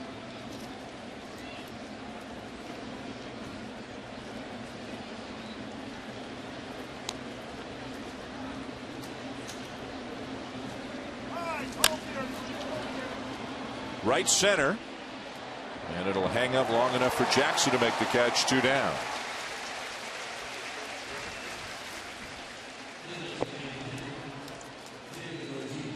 Well, arguably the biggest sporting event in the world kicks off Thursday here on ESPN. The 2014 FIFA World Cup Matchday show at 3 Eastern, then at 3:30 it all gets going with Brazil and Croatia. The 2014 FIFA World Cup, presented by Adidas, begins Thursday on ESPN. Host Brazil has won 5 World Cup titles, the most by any country. The USA will begin on the 16th of June. That's a week from tomorrow against Ghana. Who? Ghana. And where would that be located? Africa. Okay. Here's David Ortiz. I have no idea. No idea.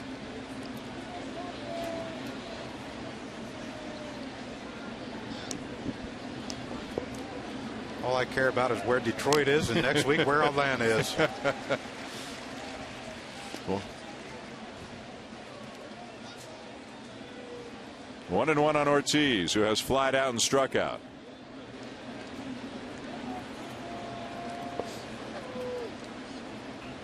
Well, this is where you figure out, okay, how much with Mike Napoli missing and not getting many at bats, or not getting any at bats in a minor league start. You know, what's David Ortiz going to get featured here with a runner on second and first base open? Out of play, 1-2. Struck him out his last at bat with a changeup. 100 pitches here in the 5th inning. That was a 3-2 pitch. 1-2. He can go any way. See if he'll chase. Maybe a slider down and in. Fastball up and away. Scherzer struck him out last night on a fastball up and away out of the strike zone that he chased with 2 strikes.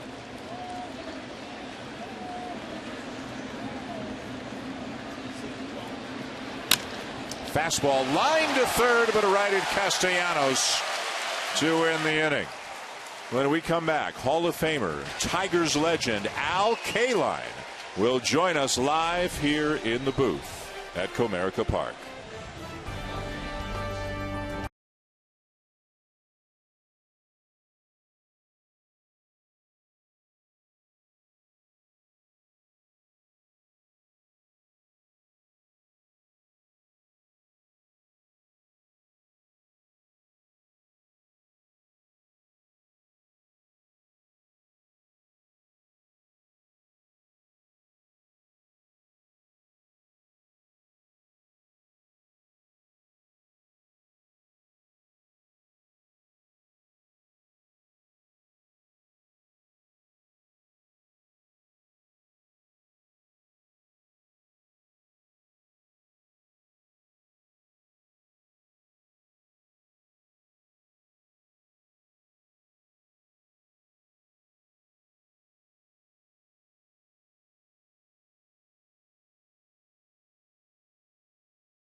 Red Sox bottom of the 5th, the statue of Hall of Famer Al Kaline here at Comerica Park, and we're so pleased to be joined here in the booth by the man himself, nicknamed Mr. Tiger. Spent all 22 years of his big league career in a Tigers uniform. Thank you for joining us. Well, thank you. Thanks for having me. No, it's our pleasure and honor to have you here as Austin Jackson fouls it back. Let's start there. What does it mean to you in hindsight to have spent your whole career in one uniform? Well, it means a lot. You know, I'm from Baltimore, and I had a chance to go several other teams. Of course, back when I signed, if you got more than $4,000, you got to stay in the big leagues 2 years. And I had a chance to go to several other teams for quite a bit of money, but I didn't think I'd get a chance to play with those teams, sitting 2 years with the Tigers. And I made a great choice. You know, this is a great town. Great town. It's not too big, and I'm kind of a small town guy, and I don't need all the publicity. You played a little bit in the majors at the age of 18 and 19. Your first full season, you were 20, and you won a batting title. Looking back at that remarkable achievement, what comes to mind? Well, just the luck that I had that year. I mean, everything seemed to fall into place for me, and the pitchers really didn't give me any respect because I was just a kid, and they said I can get this kid out, and I kept getting hits and it's just one of those magical years that I had. Has the game changed any, in your opinion? Now, you're here every night with how the young players were treated today as opposed to when you first came up? Well, I joined the team in Philadelphia, and as I was walking out of the locker room back in Shive Park, a veteran grabbed me by the shirt and choked me and says, "You don't belong here. You took my best friend's job." And wow, it's not like today where the veteran players take care of the kids. I was pretty much an outcast because I was so young. You get to watch Miguel Cabrera hit on a nightly basis. Where does he rank among the greatest players you've seen, played with, or played against? Well, he's the best player that I've ever seen here in a Tiger uniform. Of course, I can't go back way back, but he's the best hitter I've ever seen here in a Tiger uniform.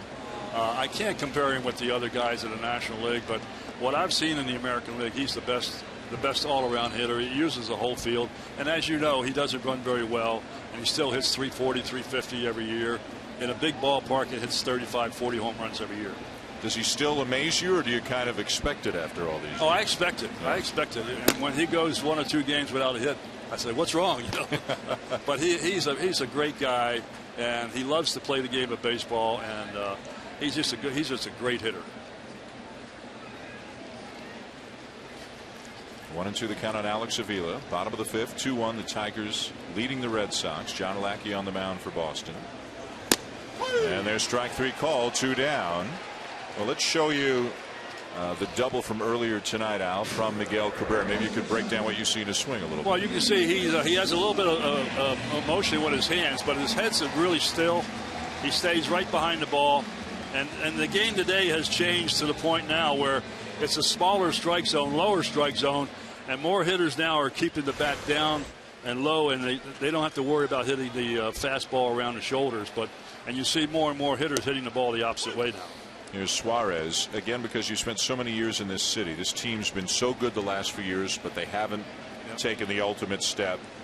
It's such a blue-collar city, passionate people. They've supported this team so well. What would it mean to this city for the Tigers to win the World Series? It would mean an awful lot, you know, since '84 and '68 before that. But yeah, this is a great town. The people support it. We have a great owner, and he has supplied Dave Dombrowski and Al Avila with everything that they pretty much want or need. And he wants to win, and the Tigers want to win for the city of Detroit and for Mr. Ilitch. Now, the last few years, a big thing that just come into baseball is the shifting. What do you think about it, and how would you have combated it if they'd have tried to shift on you? Well, you know what? I was not a home run hitter or a dead power hitter, but I could hit the ball up the middle pretty much anytime I wanted to or wanted to get certain pitchers, and I probably wouldn't have been able to hit the ball the other way if I had to. But you know, I don't understand a lot of it, but it seems to work out more and more. Of course, the players today, if you hit 20 home runs, you got a job for life, and it doesn't matter whether they strike out or not. Does it frustrate you when you watch guys that don't have a lot of power that strike out 120, 130 times? You know, I hate to bring up, because I'm an old geezer, but I'm not a guy that likes to bring up the old times. But you know, with 2 strikes, you put the ball in play. Now they swing from the fences no matter what, and they never anticipate what's coming. And I think I use that word anticipation because I talked to Ted Williams one time. I said, "Ted, do you ever guess?" He says, "Al, I never guess. I anticipate." And I never see players anticipate what they're going to get. Hitting over on the ground ball. Thank you so much for joining us. Thank you. Thanks for having me. Have a great season. We'll see you later on in the year. Hall of Famer Al Kaline joining us here in the booth in Detroit. Tigers up 2-1 on the Red Sox.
Web Gems had great starting pitchers pitching in front of them. Absolutely. Great starting pitching and good defense behind them. Matt Carpenter from St. Louis. Anytime I see the bounce throw, I think about Davey Concepcion on the carpet in Canada, making the throw across the diamond. Boom, Davey Concepcion style. That one's kind of close to the heart right there. That was close. And Jaime Garcia started, pitched well, 7 scoreless. Alcides Escobar. What's impressive about this is he's in double play position. He dives away, going towards left field, and then has enough arm from the knees to throw to first base in the air. Alcides Escobar's 8th Web Gem of the season. And James Shields great in that game. Josh Donaldson, this guy, you see it with the bat, you see it with the glove, and the cannon of an arm, diving out of fair territory into foul territory and coming up and making the throw.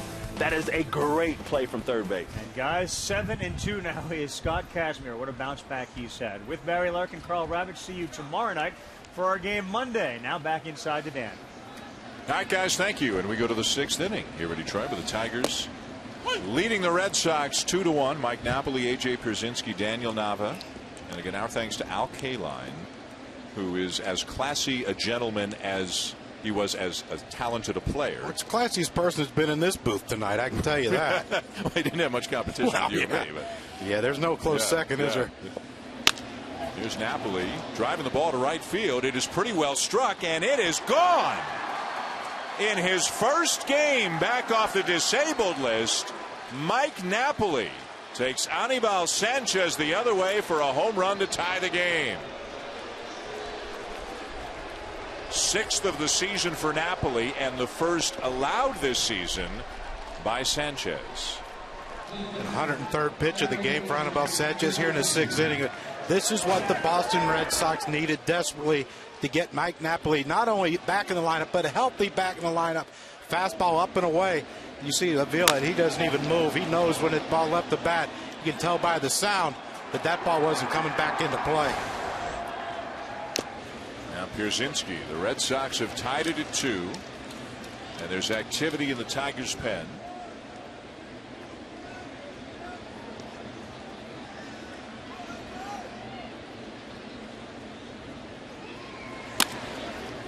And a chopper the other way, and Castellanos boots it.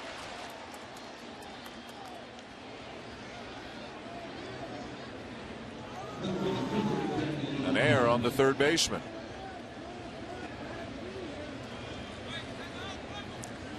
This is one thing as a young player, you'll figure this out. You got to know who's running at all times, and AJ can't run that well, but you see Castellanos right there. Once that ball got past him, he assumed that there was going to be no play on it, and AJ, because that pitch was away and he was leaning out, he didn't get a great jump out of the batter's box, and he's slow anyway. Castellanos right there, if he gets back and gets that ball in time, he might have had a play at AJ at first base. He assumed he didn't have a play, instead of going after the ball aggressively and thinking he had a play. Nava chases a fastball, let her high, and it's 0-1. He's flied out and had a base hit tonight.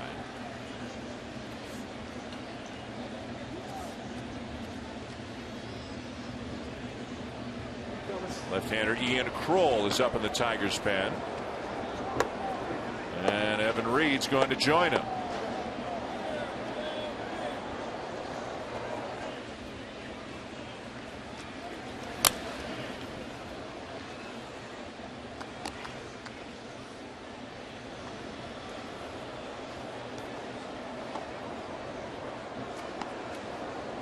I'd like to have that job. Reliever. You have to wait for a phone call to tell you to go in. They like the adrenaline, especially the ninth inning guys. Some. And strike three call to get Nava, who will spend some time discussing that with home plate umpire Adam Hamari. This is a pitch right here that Anibal Sanchez hasn't been calling a strike all night, and it looked like it just above the strike zone, but you know that's too close. 2 strikes. That's an elevated fastball. Now Stephen Drew. Take your rips at that one.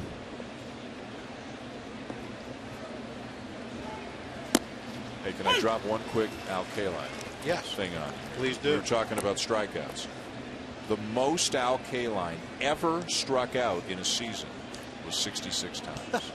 And he described himself as, I wasn't really a home run hitter. He hit 399 home runs. He had over 3,000 hits. Is that all? And by the way, he's a 10-time Gold Glover and one of the great right fielders the game has ever seen. Perhaps that's why he's in the Hall of Fame, Dan. But just he's the down to earth, nicest man. humble, yeah. You know, 2 of the nicest men I've ever met in baseball. He and Robin Roberts, who I had the great pleasure one year of playing in a golf outing, and Robin said, "Hey, you're an old Philly. You know, you're an old Philly boy." He said, "Come on in the car." I got to ride in the back seat with Al Kaline and Robin Roberts in the front talking about baseball. Weekly hit to short. And on to first. Now throw to second. And they got Pierzynski hung up. He made a wide turn around second. There was nobody at third because of the way the infield was playing, and it ends up costing him and ending the inning.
back to Sunday Night Baseball, presented by Taco Bell. Bottom of the 6th inning now here at Comerica Park, and a good one between the Red Sox and Tigers. A 2-2 tie to the home run from Mike Napoli. Top of the order for Detroit as Rajai Davis takes a strike from John Lackey. Ian Kinsler and Miguel Cabrera is still coming as Justin Verlander rejoins us from the Tigers dugout this half inning. Justin, we had Al Kaline in the booth an inning or so ago. What's it like having a Hall of Famer with his experience and his class around you on a daily basis? Yeah, it's unbelievable. He's one of my all-time favorite people. He's so humble, and we all know his stats and what he was able to accomplish in this game. But he takes the time every day to talk to the guys, and he's just around. And it's a pleasure for him to be here every day. Davis chases, and the tag applied for out number 1. Justin, what does that mean to an organization when you have younger players? Well, when you first came up and you have a guy like him who's a complete class act, a complete gentleman, representing this organization when you come in as a young player? Yeah, I think it just shows you the way it should be done. He represents the Old English D, and he knows that. He's Mr. Tiger. I mean, you don't represent any more than that, but he handles his business the right way and shows these younger guys by example how to do things. Kinsler's 0 for 2 tonight.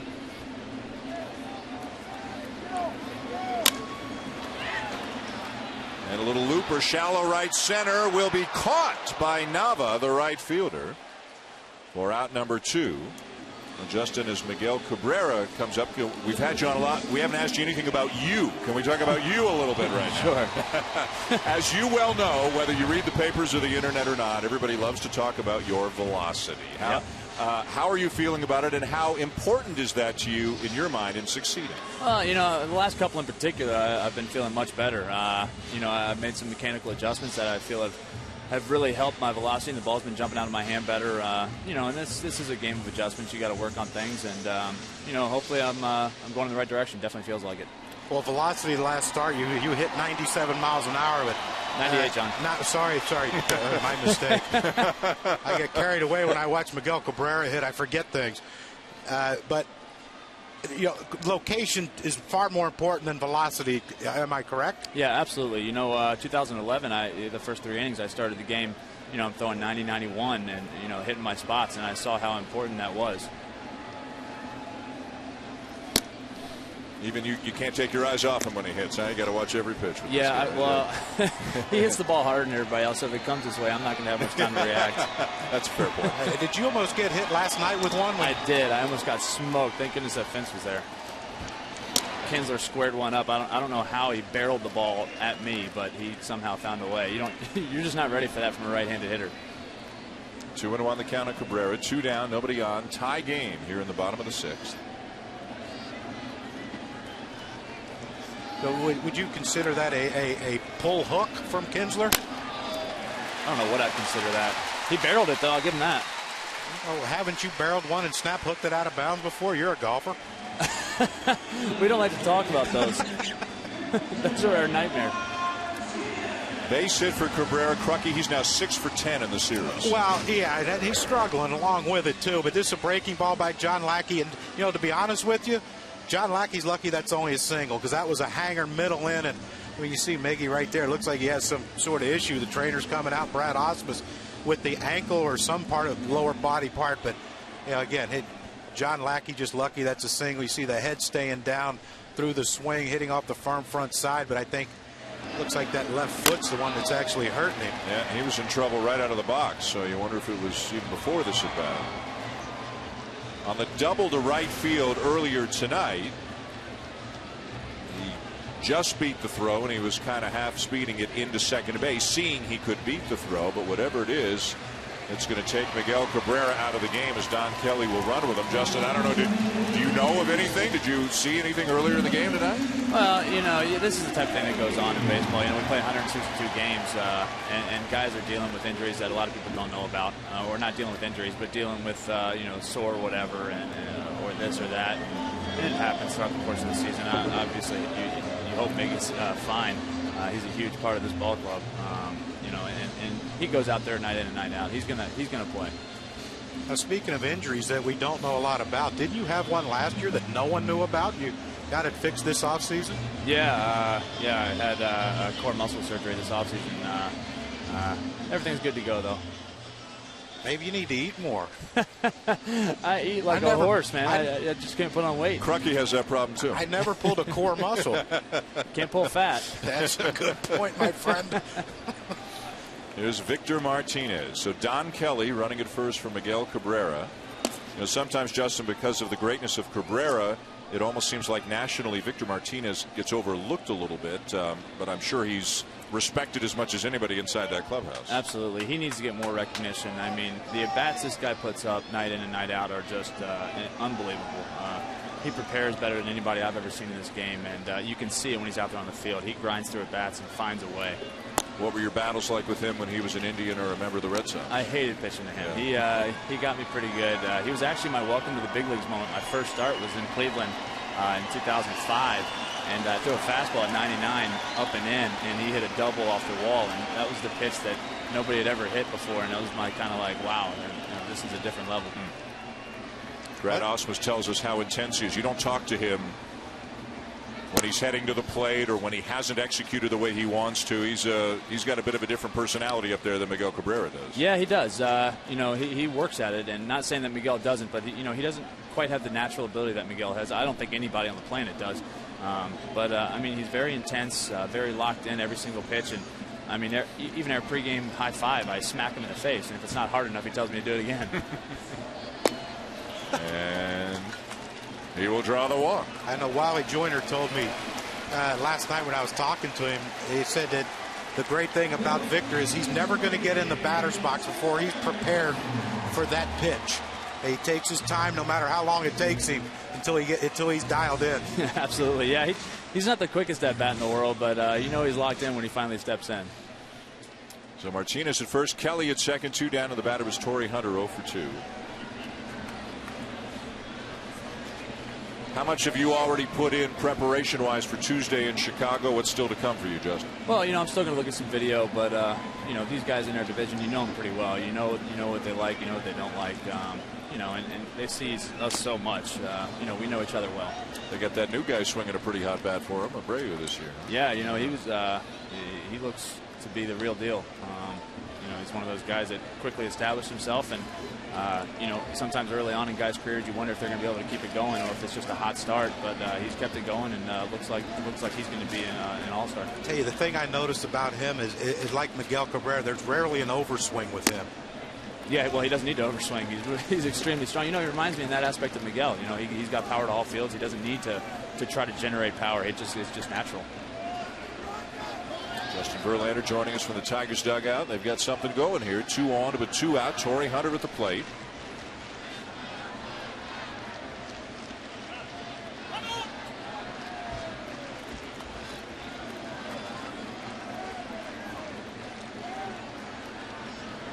Torrey's another guy like Victor who's always extremely locked in and does a lot of research and does everything he can possibly do to give himself an edge.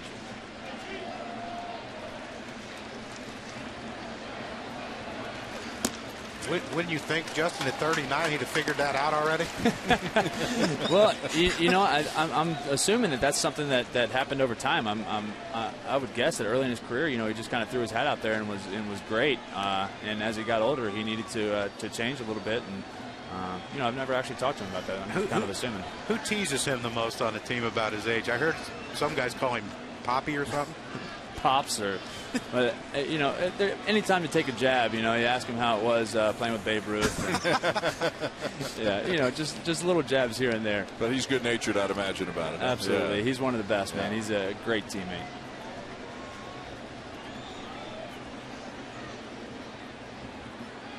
Lackey sets.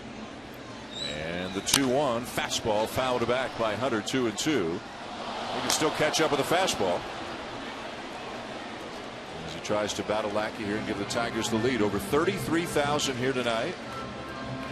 Over 116,000 here in the 3-game series. Justin, we asked Al Kaline, and we don't want to put undue pressure or speculation on anything, but what would it mean to this city that's gone through so much to be able to win a world championship, bring a world championship to these people? It would mean everything. You know, the support they give us. If we could win a World Series for them, that would be amazing for us and them. Well, Justin, good luck in that regard on Tuesday against the White Sox, and we thank you for joining us here tonight. All right, guys. Thanks. Justin Verlander of the Tigers through 6, tied at 2.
ESPN Sunday Night Baseball, presented by Taco Bell, is brought to you by CenturyLink Business, your link to what's next.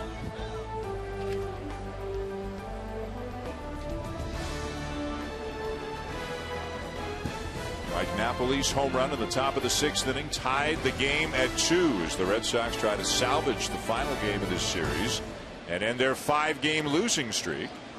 New pitcher for Detroit, Ian Kroll, misses a little bit inside to Jackie Bradley Jr. Kroll, the left-hander, comes on after Sanchez went the first 6. There's some very good things about the Tiger bullpen and some things that haven't gone so well. You can see the numbers for Kroll that he has worked out nicely as a left-handed specialist. Don Kelly stays in the game at first after running for Miguel Cabrera, who left with an apparent injury. If we get any word as to exactly what it is, we will pass it along. Big breaking ball, and it's 1-2. I think that Verlander's got a future in this business if he wants to. Yeah. Let's hope he waits a few years. You might want to buckle down. We need a pitcher in the booth if he wants to come up one day. See how he likes it. He's a smart man, funny. Good looking. I mean, you know, there's a few of us out there, Dan. Of all the places I thought you were going with that, that wasn't it. Keep you on your toes. Yeah. That was you buckled my knees with a curveball right there. 2-2 on Bradley on the fastball up and in. He'll be followed by leadoff hitter Brock Holt, who's 2 for 3 tonight, and then Xander Bogaerts. Well, on the opening day roster for the first time in his career. And he's pitched well for the Tigers this year. And you can see there's a lot of sweep and a lot of break on that breaking ball. A good fastball too, and a great breaking ball. You know, I'm sure he has other pitches, but coming out of the bullpen, you don't need that many just yet. He was with the Nationals last year, 2-1 with a 3.95 ERA. Buster's got an update. Buster. Guys, we're told by the Tigers that Miguel Cabrera left the game with left hamstring tightness, and he's day-to-day. All right, so the Tigers obviously hoping it's a minor situation. And swung on it, missed, and Bradley strikes out, 1 down. Aerial coverage brought to you by DirecTV. If you call yourself a sports fan, you got to get DirecTV. Back to the top of the order for Brock Holt. 2 more hits tonight. As you look down upon Comerica Park here in downtown Detroit. Beautiful night.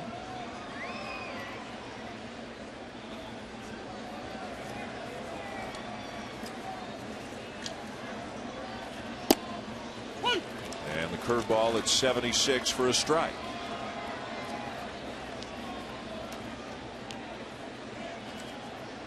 Brock Holt's one of the few Red Sox players that will swing early in the count. Most of them like to get deep into the count, but you see Kroll there starting him off with 2 breaking balls.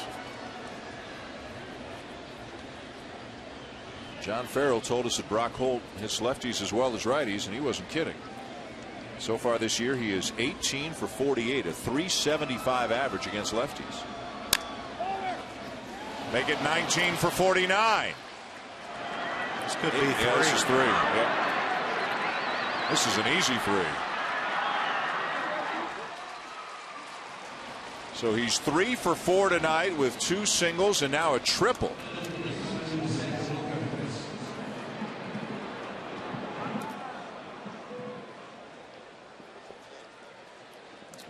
And Brad Ausmus is on his way to the mound.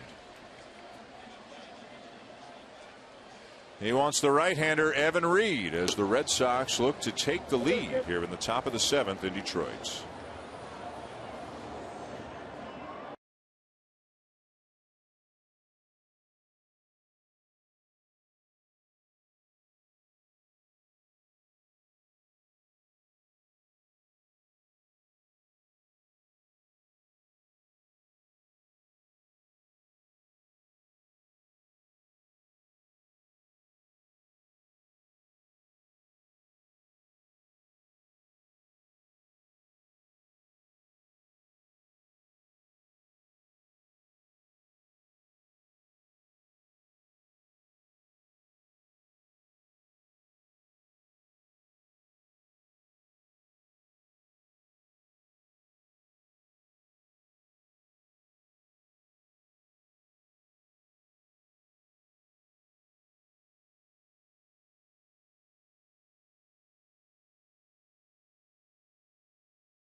Follow at MLB Fan Cave on Twitter and like the MLB Fan Cave on Facebook. MLB.TV Premium, the #1 live streaming sports service celebrating 12 years. Watch every out-of-market game live in true HD on over 400 devices. Visit MLB.TV for details. So here we are in the 7th inning in Detroit with the Red Sox and Tigers all tied up at 2. And Evan Reed inherits a rather complicated situation here. Runner at 3rd with 1 out as Boston looks to take the lead. He's in because some righties are coming up, namely Xander Bogaerts and Dustin Pedroia, and the Tigers obviously are going to have the infield in.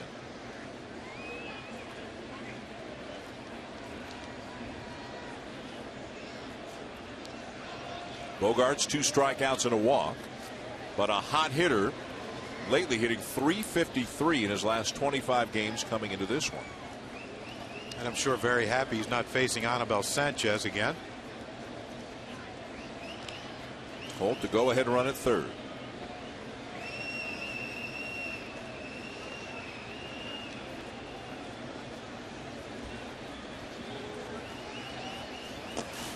Good stop there by Avila.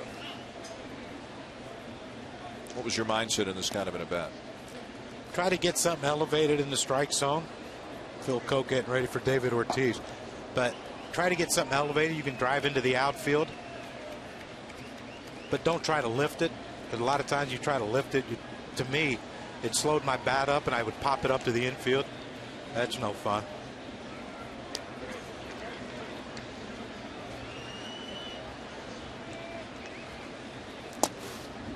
Tried to check, and he succeeded. 2 balls, no strikes, and this is part of what makes Bogaerts special at his age.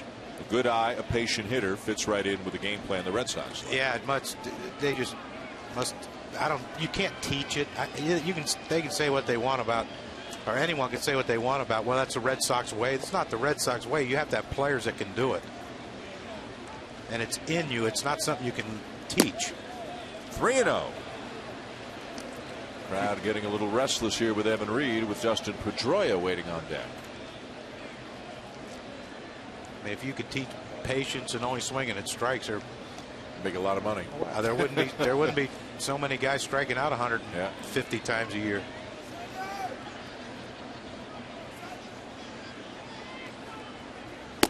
Right there for a strike.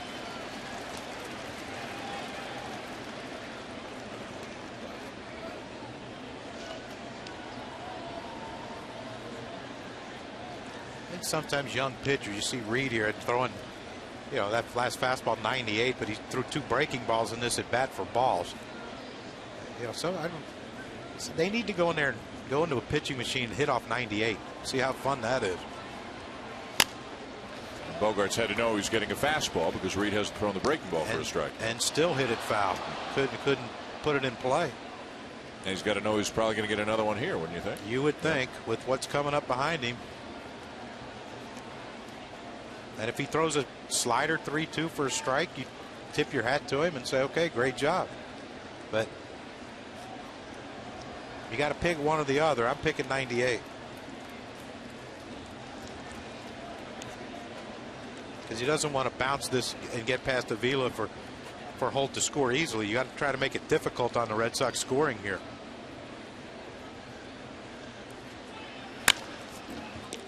Great stop at third. Castellanos will throw him out.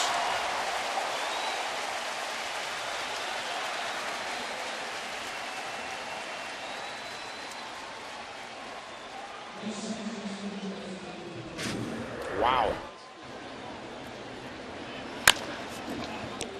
At those reactions, that ball even bounced up on him, and he still was able to get his glove up to catch it. Yeah, that ball bounced up right there at the end. Brock Holt had designs of trying to run home on that throw, but good decision to stay at third. So Reed gets the ground ball. Castellanos makes a great play. Now with 2 down, the infield can back up. The batter is Pedroia. Red Sox are now 1 for 6 on the night with runners in scoring position.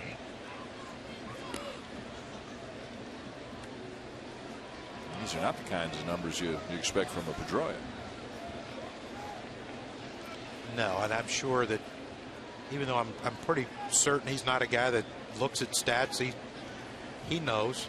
You know, as a player, as a hitter, when you're struggling in a certain situation, you don't have to have someone tell you.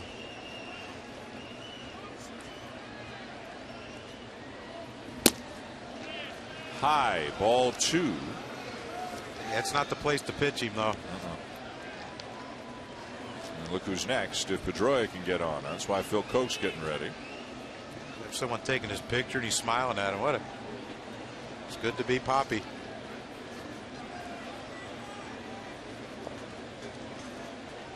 Seventh inning, game on the line. Hey, okay, yeah, sure, I'll pose for you. Beautiful. Very high, ball 3.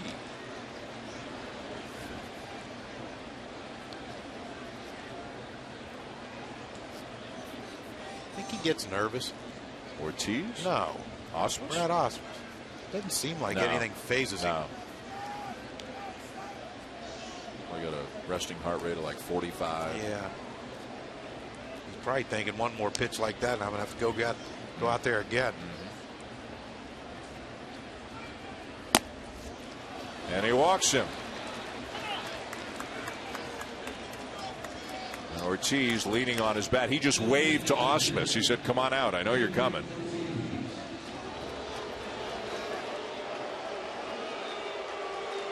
And there's the signal. So the lefty will face the lefty in a key spot here in the 7th inning when we come back.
For sports fan, you got to get DirecTV. Big moment here in Detroit. With 1st and 3rd, 2 outs. David Ortiz coming up. That means Brad Ausmus wants the lefty, and Phil Koch. He can't wait for the opportunity, correct? He's got to get to the mound as fast as he can. Unfortunately for Koch, hear that noise? That's the noise of a crowd looking at a guy with a 6.41 ERA. He's all fired up to come in. They're not quite as convinced they want him in. Well, and that's when someone in the Red Sox dugout will have to make the comment, yeah, come on and run in here so we can run you back out. Koch has handled Ortiz extremely well. Not so eloquently as I put it. Yes. Yeah, 2 for 18 with 4 strikeout. Yeah, that's the way I was thinking. Remember a couple of years ago, 2012 in the postseason, they were running on fumes down in that pen. He got some saves when Valverde wasn't pitching well. He saved some games for Detroit in October. Didn't have a great year last year and is not off to a good couple of months so far here this year. He can turn those boos to cheers with one big out right here, though.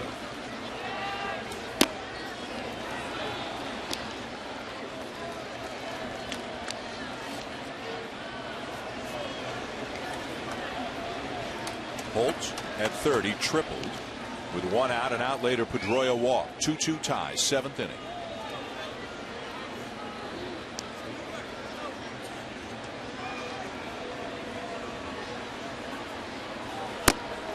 As you look at the defense here for the Tigers, with a lefty who can still get it up there pretty good in Koch, obviously you've got to keep Castellanos somewhat close to Holt at 3rd base, but look where Suarez is.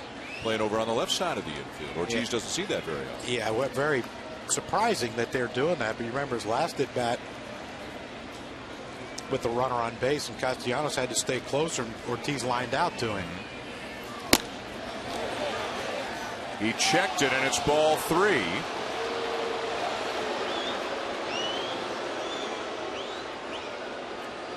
There's nobody up in the pen for Detroit. Napoli's on deck. So if Koch loses Ortiz, he faces Napoli. Who homered his last at bat.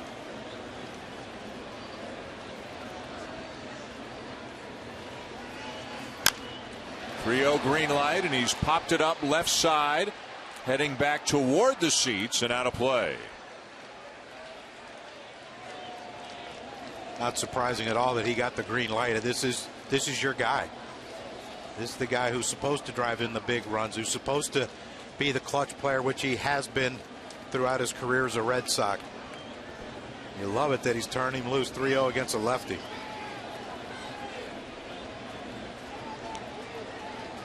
All that smiling we saw from Ortiz talking to a fan or whatever before, that looks long gone. Yeah, long gone.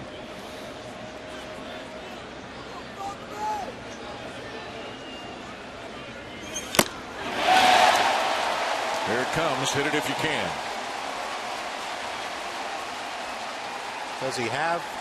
Do they have the guts to throw it again, though?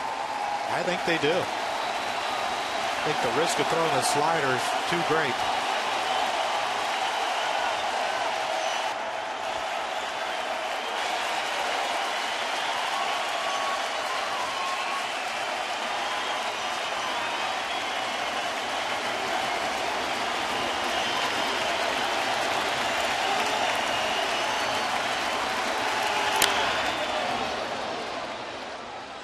'96. Stay in school. Yeah, but this is a great battle right here because Phil Koch, the ball's coming out of his hand pretty good, 95, 96 miles an hour. He tried to go away right there to see if Ortiz would leak a little bit middle in after swinging at that last two fastballs that were in on the inner half of the plate. I think if I'm Phil Koch and I can command it, I would throw that fastball again, try to get it in on David Ortiz.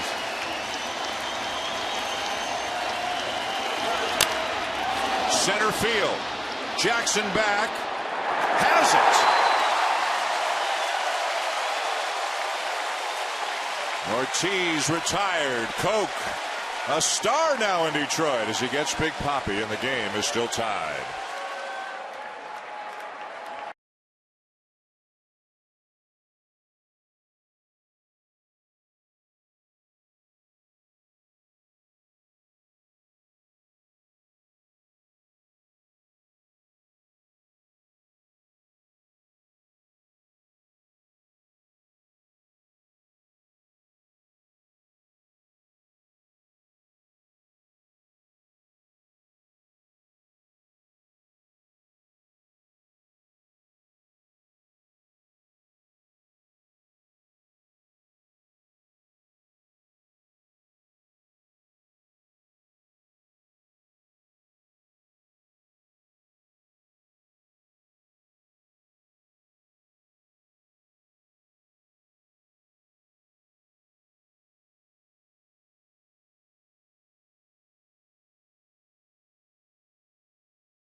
Good job by Sanchez to get out of trouble. Pretty fun job. We get to watch the best hitter on the planet, isn't it?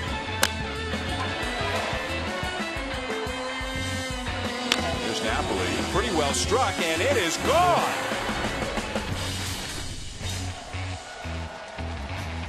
And welcome back to Detroit, along with John Kruk and Buster Olney. I'm Dan Schulman. Sunday Night Baseball on ESPN Radio. Good one. 2-2 tie, bottom 7. Phil Koch just retired David Ortiz on a fly ball to deep center with 2 men on to preserve the tie. Miguel Cabrera had a good night, but then left with some tightness in his hamstring. Mike Napoli's back off the DL. He homered. Brock Holt continues to swing a hot bat for the Red Sox. And we go to the bottom of the 7th. With 6, 7, 8, Castellanos, Jackson, Avila coming up for the Tigers against John Lackey, who has thrown only 77 pitches through 6 solid innings.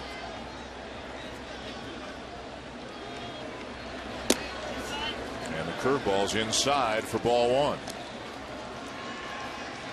The Tigers have been aggressive, and we showed the graphic. John Lackey throws a ton of strikes, pounds of strike zone. Why not swing? That's a foul ball. A ball and a strike on Castellanos.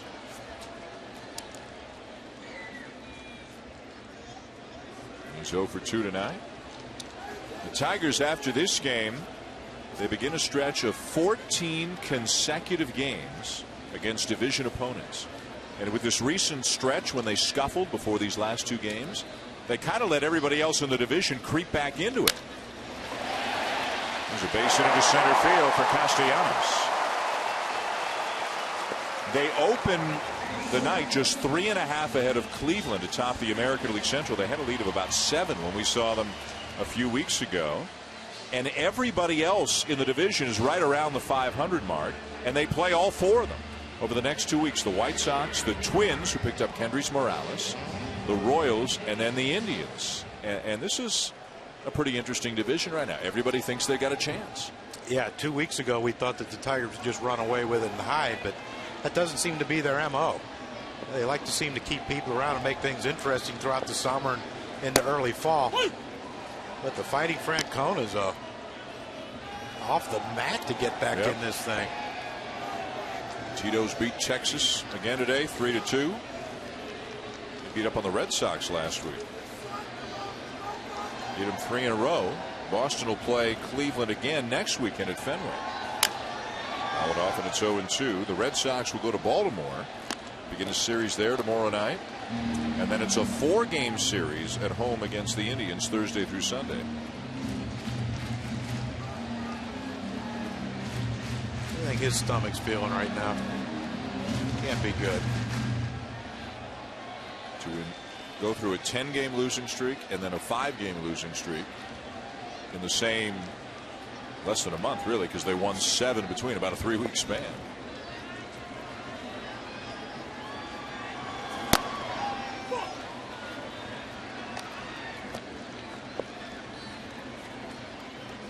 Got to lead to ulcers. Managing? Yeah. That's why I've turned down every job that's been offered me.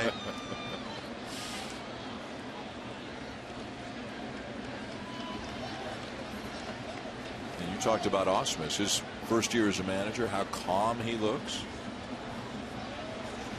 2-2. Saw Austin Jackson first swing of this at bat, trying to hit the ball to right field, try to hit behind the runner. Castellanos try to get him to second base if Pedroia can go to his left to field it, or get one in the hole and see if we can get first to third situation here. Now it's 2 strikes. He's protect. It's a fair ball, and it goes through the wickets. And Bogaerts may have been thinking, what do I do with it, before he actually had it. And everybody is safe.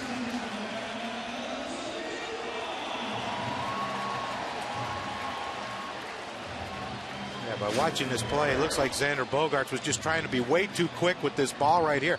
Watch him how he gets it in his glove and tries to shift it to his hand, and he tried to be too quick. There was no way with the speed of Austin Jackson you're going to get a double play on this ball, but he tried to be too quick.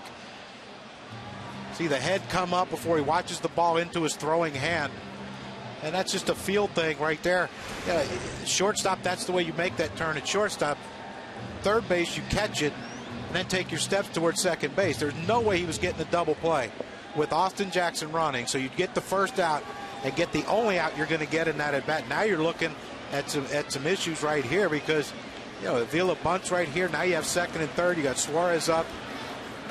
After that, Rajai Davis, who's had good numbers against John Lackey. Alex Avila, 1 sacrifice this season, 8 in his career. 0 for 2 tonight with a couple of strikeouts. Napoli's creeping in.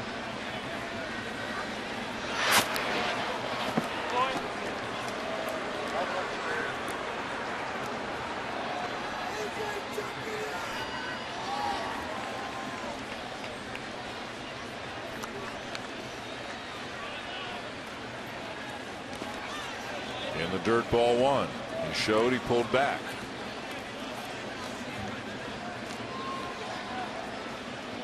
So many options now with the 1-0 pitch. Lackey doesn't want to walk him. The last thing he wants to do is walk him. It's still only 1-0, and he can throw any pitch. But when you see how quick Mike Napoli is crashing in on this play, Vilas has that ability to pull the ball. It wouldn't surprise me if Brad Ausmus let Avila cut it loose right here. Ball 2.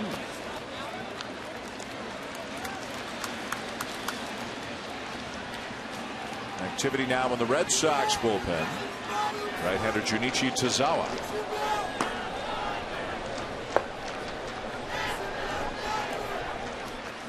The Red Sox had their opportunity to take the lead in the top half of the 7th. Phil Koch with a big out to get David Ortiz to end the inning. Now the Tigers with a great opportunity that's been presented to them in the bottom half of the 7th. And a strike. I mean, you see Mike Napoli, look how far he is coming in on this ball, on this expected bunt play.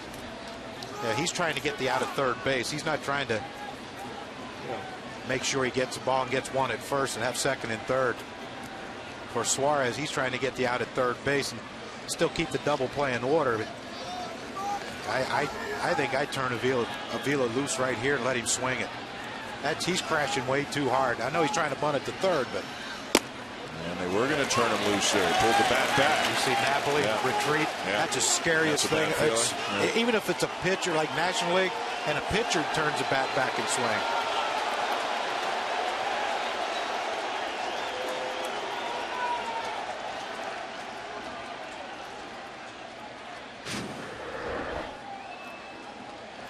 I mentioned it earlier. It's been kind of a tight strike zone. That pitch is, according to K-Zone, out of the strike zone. Murray may have been yelling at Lackey and then AJ stepped in for him. You'd rather lose AJ in this game than you would Lackey.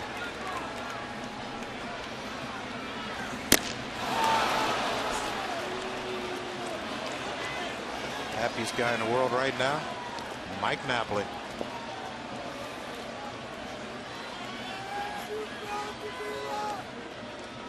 Remember, Avila was up in the 3rd inning. Jackson was at second with nobody out. He couldn't get him over. He struck out. He struck out with nobody on base in the 5th. Now a key spot here in the bottom of the 7th. And with that's why you can't send the runners here expecting to put it in play. And he takes strike 3 called.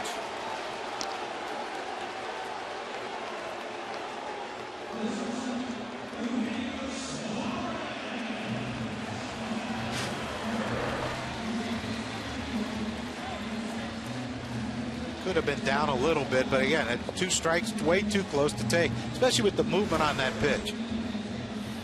So now Suarez, the rookie, who had an RBI single in the 3rd, grounded out in the 5th, hit his first major league home run last night. This is just his 2nd major league start.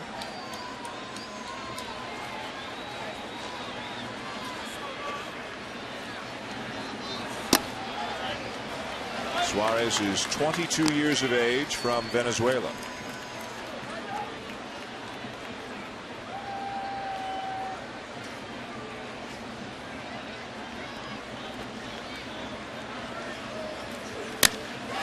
Base hit left field.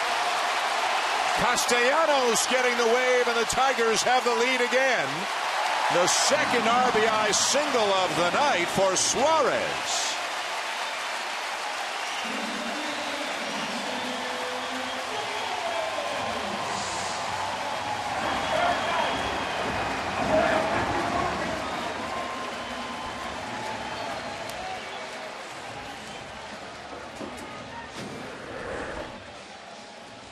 John Lackey, 1-0 pitch. He's just trying to throw a fastball. The last thing he wants to do is get to the top of the order with the bases loaded. With Suarez, you're talking about a kid. That's a pretty quick bat right there in the key situation in the game.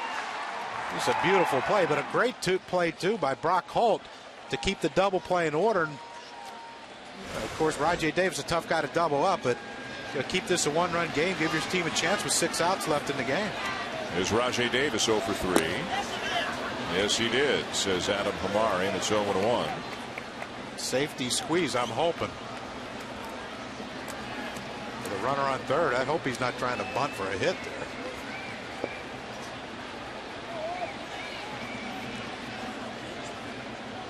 Of course, Kinser's flied out to deep right field both at bats. Maybe figures if he bunts for a hit, bases loaded, Kinser can hit a sac fly and get another run in. But he has good numbers against Lackey. You want him to swing in the bat. Probably not going to hit into a double play, you wouldn't think, unless he hits a bullet at someone.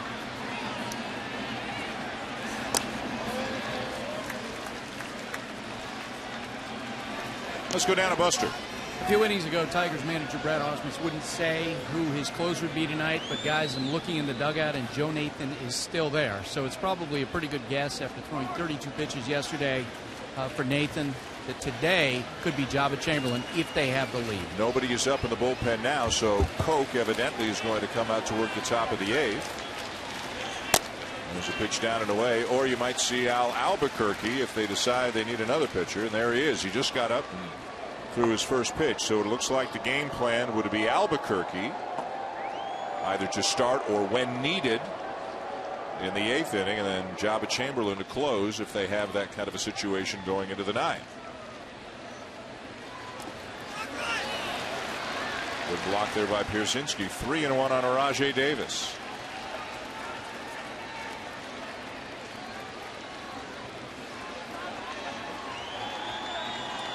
A run in this inning, a base hit for Castellanos, a critical Bogarts error.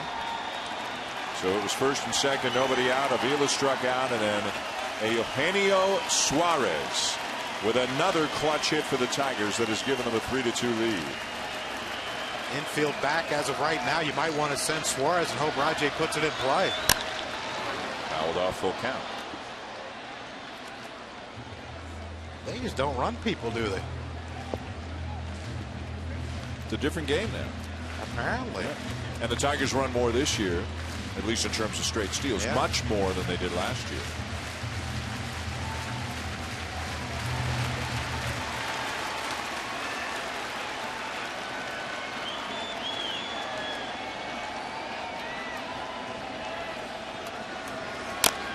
Chopper. And a good decision there by Bogarts, because they had nobody if that ball stays fair.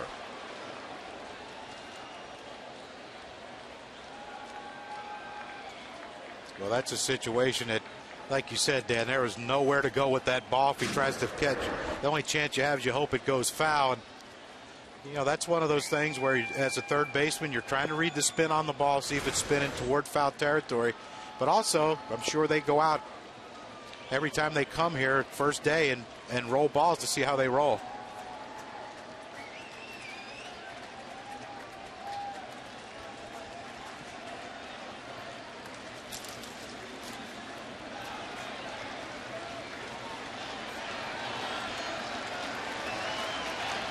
Jackson at third, Suarez at first. Full count pitch. Ground ball to second. The tag, the throw, and the double play. And a play maybe for Suarez to learn from in the future. Put the brakes on, make it a little bit tougher on Pedroia. Lackey upset, though. The Red Sox are now trailing. Napoli will lead it off. He's already homered tonight when Boston comes up in the top of the 8th.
Welcome back to Detroit, where Mike Napoli is going to lead it off for the Red Sox. Phil Koch on the mound, 3-2 Tigers. 8th inning. Celebrate Sunday all season long with special ticket offers. Head to the ballpark with your friends and family. Go to MLB.com/Sunday. And follow every Major League Baseball game with MLB.com at bat for your mobile device. Get scores, stats, highlights, live audio, and more. Text at bat to 31826 or visit MLB.com for details. So Koch remains on the mound. Napoli is the hitter. Pierzynski and Nava to follow. Albuquerque up in the pen. The Tigers up a run, looking to sweep.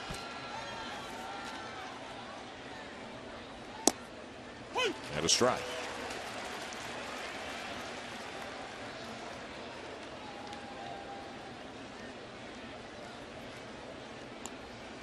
So Koch stays in spite of Napoli's presence because Pierzynski's a lefty.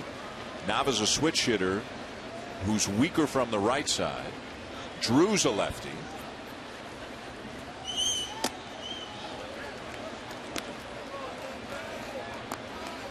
It's interesting when Phil Koch first entered the game with the adrenaline pumping with the bases loaded and David Ortiz hit. He was 95, 96. First two to Mike Napoli were 92, 91, 92.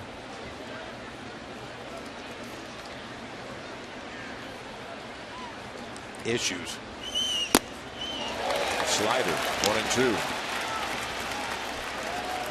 Maybe that's why.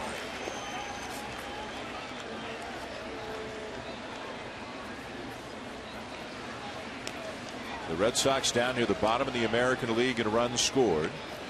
Entered today tied for 11th in the American League out of 15 teams in runs per game. You have to go back to 2000 to see them that low in that category. Hot shot off the body of Castellanos, and Napoli's going to be safe.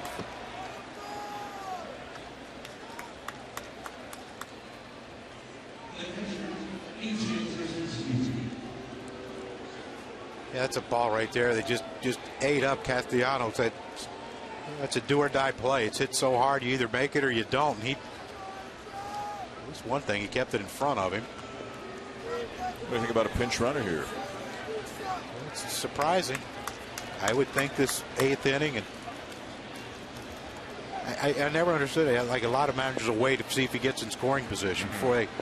But, you know, AJ hits one in, or the same ball he hit the last time, it drops. Of course, it was a ground rule double. If it stays in play, Napoli might not score on that play, where someone with more speed might score. You still don't have the scoring, by the way, on the Napoli play. I'm assuming it's a hit, but don't have it. Do you think it's an error? I think so. Yep. I'm giving him top spin and tricky hop benefit of the doubt. At 120 miles an hour, you can't read that. It is a hit. That'd have been a bad scorekeeper.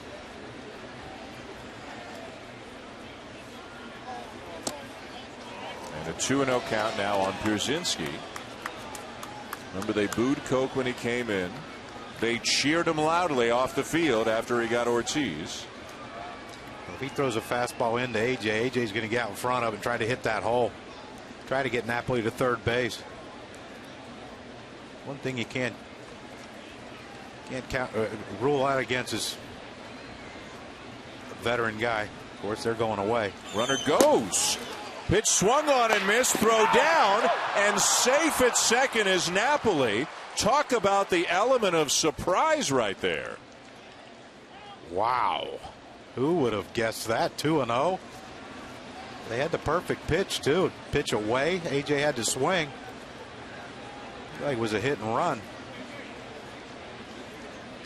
Not surprisingly, that's the first steal this season for Napoli. You see Napoli running. He does look back, so it is a hit and run situation, but the pitch was too far out over the plate for AJ to get a piece of it. We were talking about pinch running for the man just stole a base. How dare you? Now if they pinch run for him, now you got a story. Pinch run for a guy just stole second.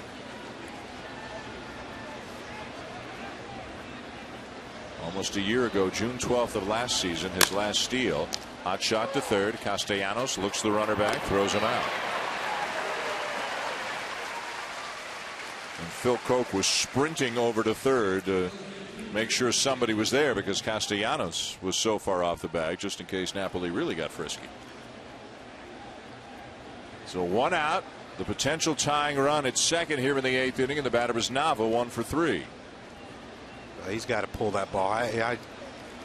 You know, he's been around long enough. He knows that his job was to get Mike Napoli to third base, and he didn't do it.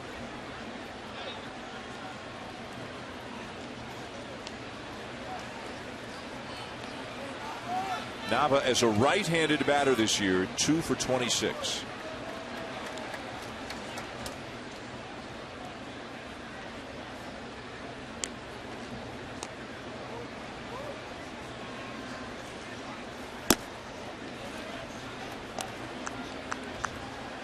We haven't seen great execution this game, have we, by either team? Moving runners, especially on both sides. Yep. Red Sox are just 1 for 9 with runners in scoring position tonight. Down 3-2, out hitting the Tigers 8-7. Each team's committed an error. The Red Sox have left 8, the Tigers 4. And a bouncer to short. 2 down. Suarez thought about going to third, decided to make the safe play and take the out at first. It's a pretty smart play by the young man. He knows if he throws that, Napoli's a veteran base runner who probably made a little wider of a turn to try to get a more difficult angle for Suarez to make this throw. You see Napoli on second base. He has to hesitate a little bit. If he wanted to throw it to third, he had a chance of getting him, but the risk of throwing for a tag play is a lot different than getting the easy out at first base. You see Napoli, you see him start to make that little turn to make a throw a little more difficult for Suarez to hit Castellanos at third base. So he said, you know what, I'm going to get the out, 2 outs, make a 2-out hit, beat us. So now a pinch hitter for Stephen Drew. It'll be Jonathan Herrera. Herrera is a switch hitter.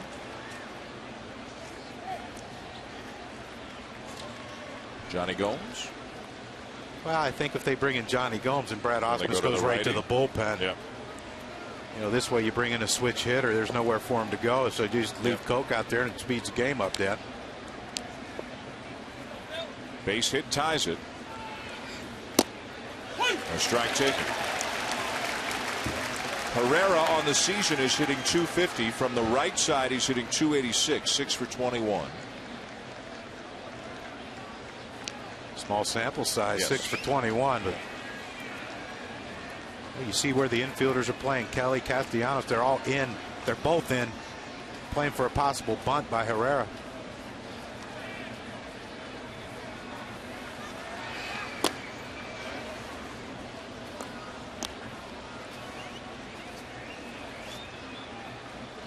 A big spot here for Koch. Came in a tough spot in the 7th, got out of it. Trying to subdue the Red Sox in the 8th and preserve the 1-run lead.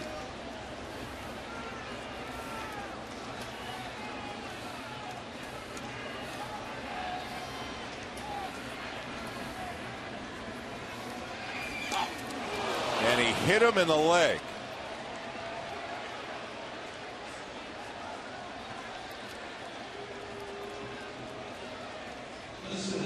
That's one of those. He's a hitter. You hope you get out of the way because there's no way Avila was going to catch that one. You're looking at a tie game. Apparently, Koch just wanted to get to the lefty. So Jackie Bradley is that lefty. There's another one on deck, and Brock Holt. So Koch, he stays because Brad Osmus wants the lefty advantage here, theoretical advantage. Now Jeff Jones, the pitching coach, will make his way out to the mound. For those of you looking for Sports Center, it's currently airing over on ESPN News. We are here at Comerica Park in Detroit with the Tigers leading the Red Sox 3-2 in the 8th inning, trying to sweep the series and send the Red Sox to their 6th consecutive loss.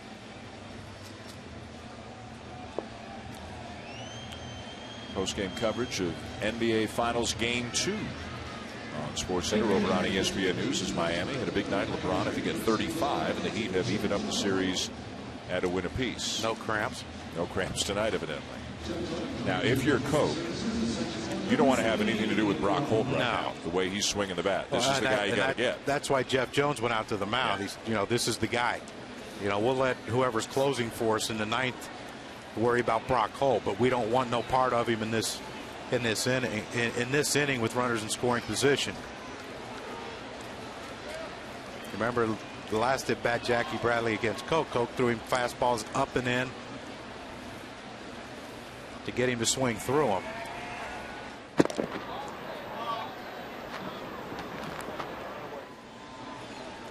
Bradley tonight has singled and scored and struck out twice.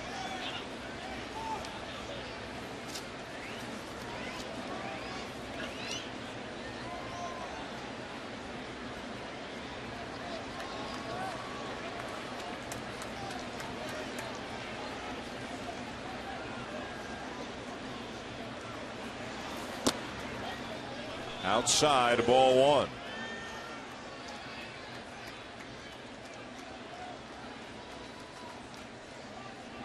Napoli's at third. Herrera's at first. Tigers just took the lead in the bottom of the seventh. The Red Sox trying to get that run back here in the eighth.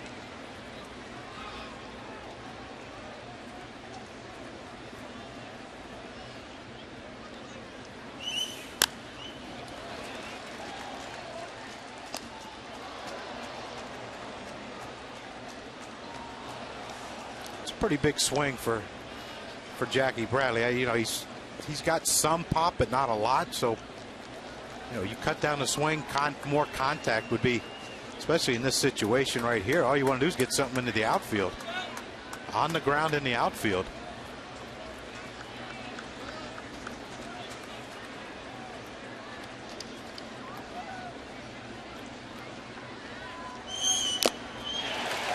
One and two.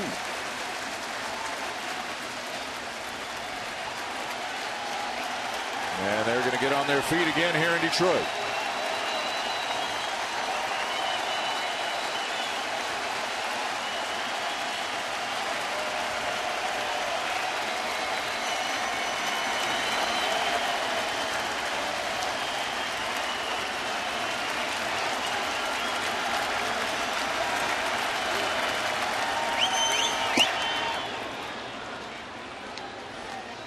Adrenaline kicked it up to 95, but also took it out of the strike zone. Yeah, that'll usually what happens when you try to overthrow one. You'll cast it a little high. He's an adrenaline guy, too. Yeah, if he can throw a slider right here, he's got a really good chance.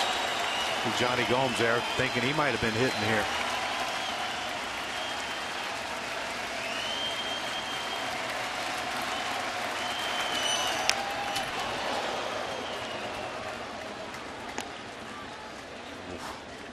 If you're Jackie Bradley, that's the one. You miss that one. You got a feeling you aren't going to get another one center cut. And his pitches. But again, you see the swing. It's more of a pull swing. Yesterday, he had a base hit the other way to drive in a run. It looks like now with late in the game, he's trying to hit a homer. Almost hit him as the breaking ball slipped out of his hand.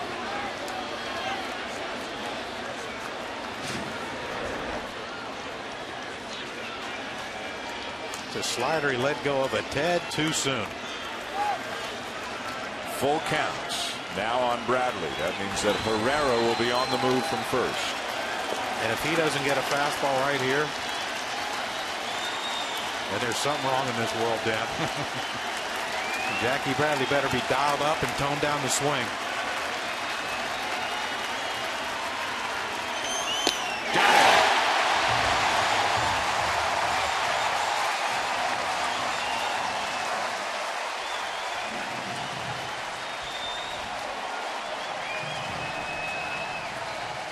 Coke hangs on to the lead as he strikes out Bradley. 3-2 Tigers going bottom eight.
Baseball on ESPN, presented by Taco Bell with John Kruk, Buster Olney. I'm Dan Schulman. A 3-2 lead for the Tigers over the Red Sox. And Jonathan Herrera stays in the game at short for Boston after pinch hitting for Stephen Drew. Ian Kinsler leads off the inning for the Tigers. He'll be followed by Don Kelly, who came on for an injured Miguel Cabrera. Cabrera left with some tightness in his hamstring, listed as day-to-day, and then Victor Martinez.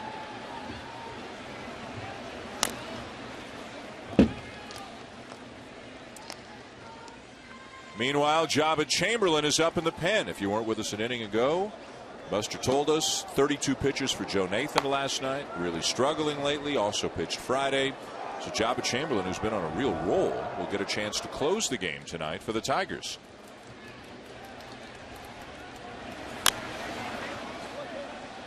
Lackey's still in the game here in the 8th inning. 103 pitches on the wrong end of a 3-2 score, but has pitched well. Remember, there was an error last inning. That was on Bogaerts, and that led to an unearned run. That is the difference in the game right now. Sharply hit, but right at Dustin Pedroia.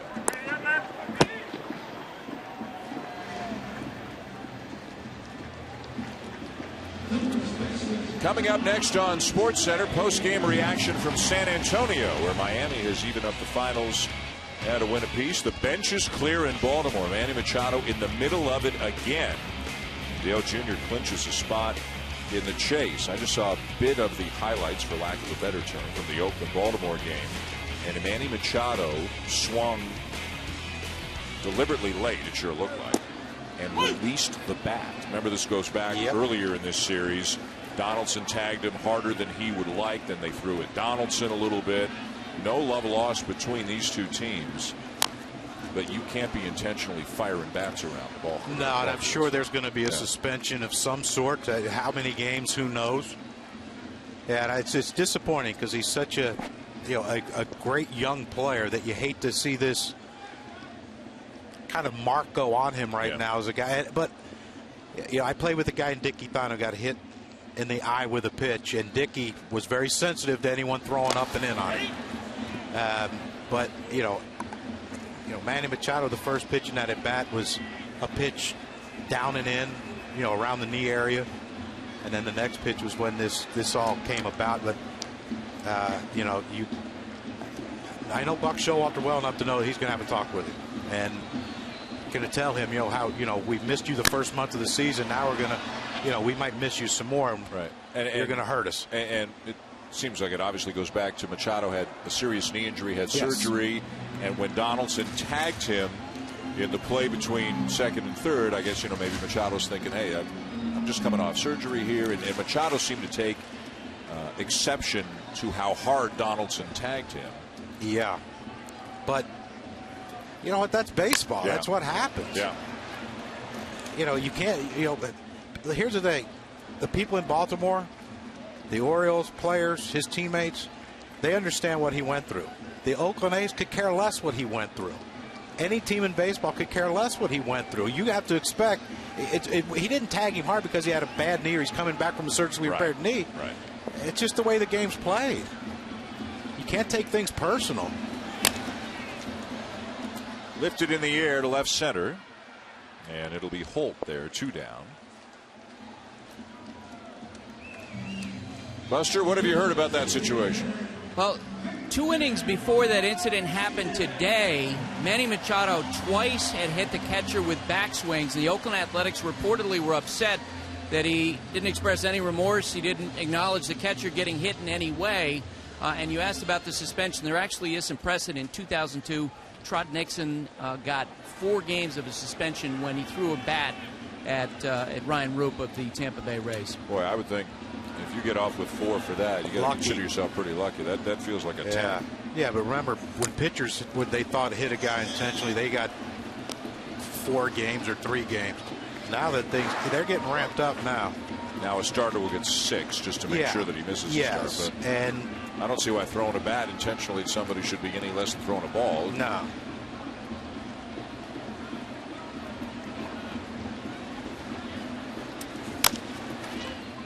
And a bouncing ball to second. Victor Martinez is retired to end the inning. We will go to the ninth with a 3-2 lead for the Tigers, and Jabba Chamberlain looks like he's going to get the call to try to close it and complete the sweep.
All is presented by Taco Bell Breakfast. Wake up, live Moss. And in part by DXL, all the best men's brands, waist size 38 and up. DXL, you're looking good. Ninth inning in Detroit. It's Jabba time. Jabba Chamberlain, who has 2 saves this year, and it was pitched extremely well for the Tigers, a 2.39 ERA and 28 appearances, is in to try to nail down a sweep here for the Tigers. They are up 3-2 on the Red Sox. An unearned run is the difference. No Joe Nathan tonight, struggling and threw 32 pitches in last night's game, so he gets the night off.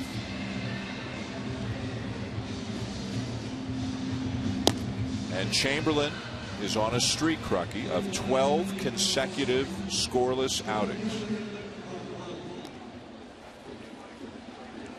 He will face, as Nathan looks on, the top of the order: Holt, Bogarts, Pedroia, and then potentially Ortiz. And I'm sure Ortiz was chomping at the bit to get another shot at this one with a chance to tie it or win it or put the Red Sox ahead. I think Jabba Chamberlain, to get back to him, Dan, I think it was a blessing for him to get away from New York, get away from that fishbowl where every move he made was critiqued, and now he's in Detroit where he can just be himself. A strike.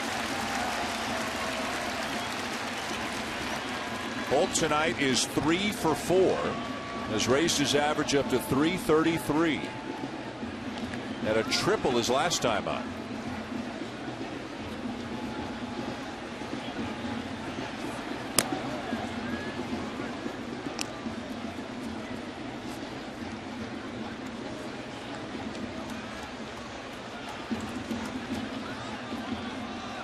Loss tonight would be 6 in a row for the Red Sox, and would mean that every team in the American League East would have lost today.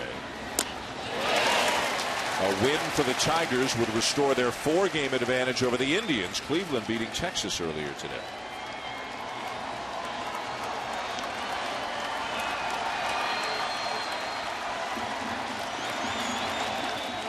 Bogarts on deck, Pedroia to follow.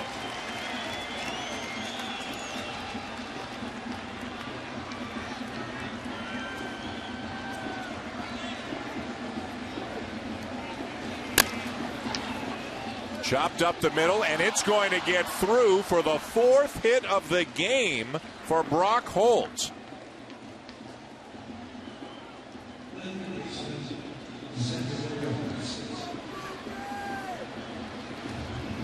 The guy's done everything offensively, defensively, first start in left field.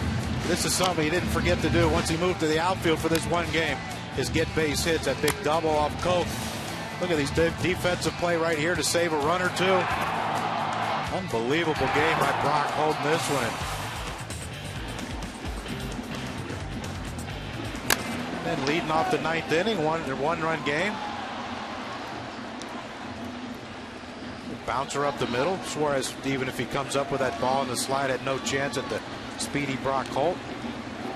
You know, most closers, and I know Job is not the normal closer, most closers don't hold guys on too well.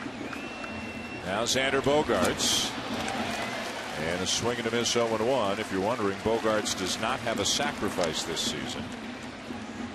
Jabba throws a lot of sliders to right-handed hitters, so if you're Brock Holt, you know, you might want to take a shot right here. 0-1, probably not a good time to go. There's the potential of a pitch out, but Jabba's not very quick to home plate.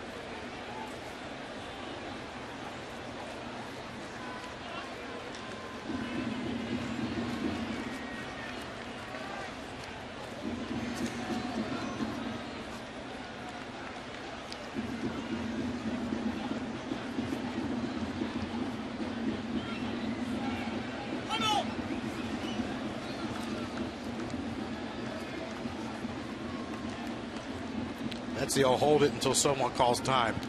No matter who it is, someone just do it.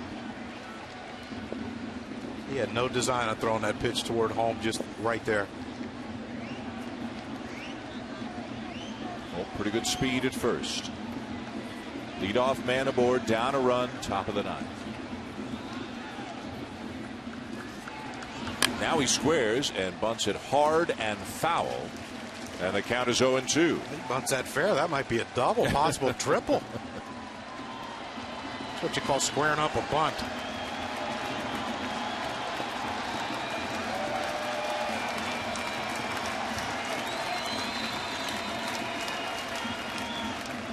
And now you go to your scouting report. Does Jabba 0-2 try to bury you with the slider?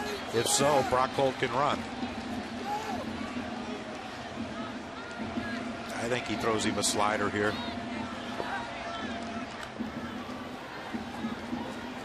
Usually a telltale sign to throw over.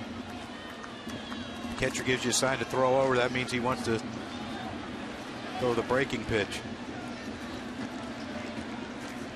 At least my base stealing expertise told me that. He threw him a slider and he threw him one he's lucky to get back. Yeah. It was nowhere near down and away where Avila wanted it. Not a good 0-2 pitch.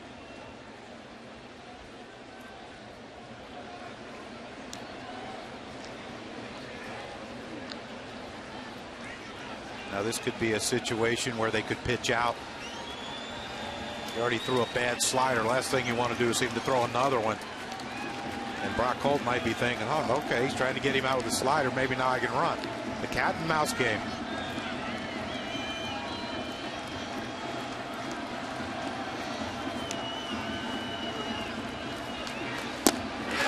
Waves at it and he's gone.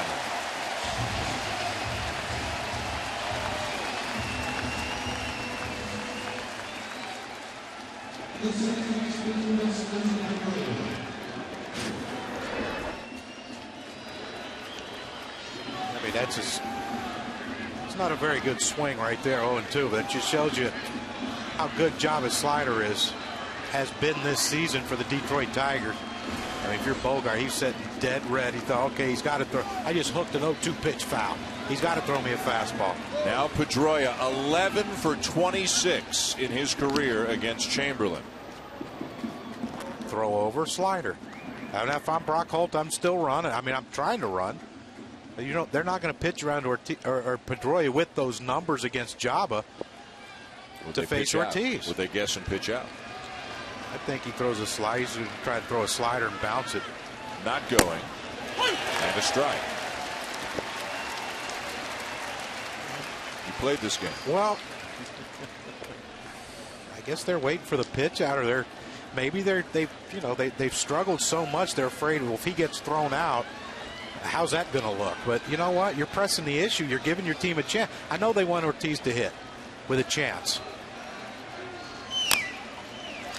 Another slider, 0-2. And I think the worry is if Brock Holt steals second base and Pedroia doesn't get on base, then they're just going to walk Ortiz. Right. But he hit the line drive to center field off Phil Koch. He hit the ball hard. Ortiz did. Napoli to me has had better at bats.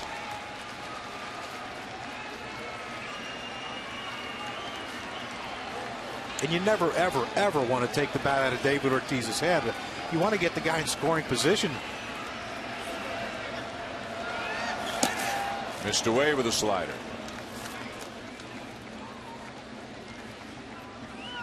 What's that, 11 pitches, about 9 of them sliders since he came into the game? Yeah, his arm's going to be crooked before this one's over. I mean, it's interesting. You watch third base coach Brian Butterfield. He's not even giving signs. I think that just, Brock Holt has a green light whenever you think you can go. With 2 strikes, you're not going to get Pedroia's sign.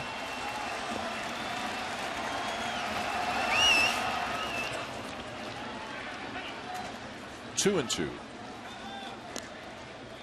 Each team scored in the third. Tigers won in the fourth. Red Sox tied in the sixth. Tigers took the lead in the seventh.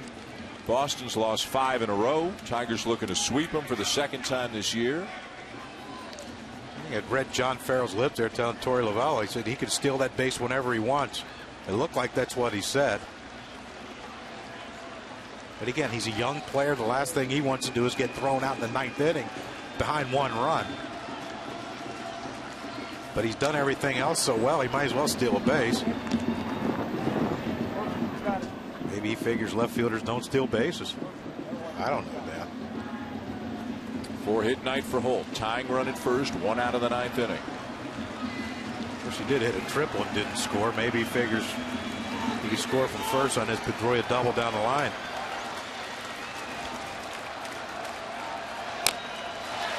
Fouled off on yet another slider. Pedroia has not seen a fastball.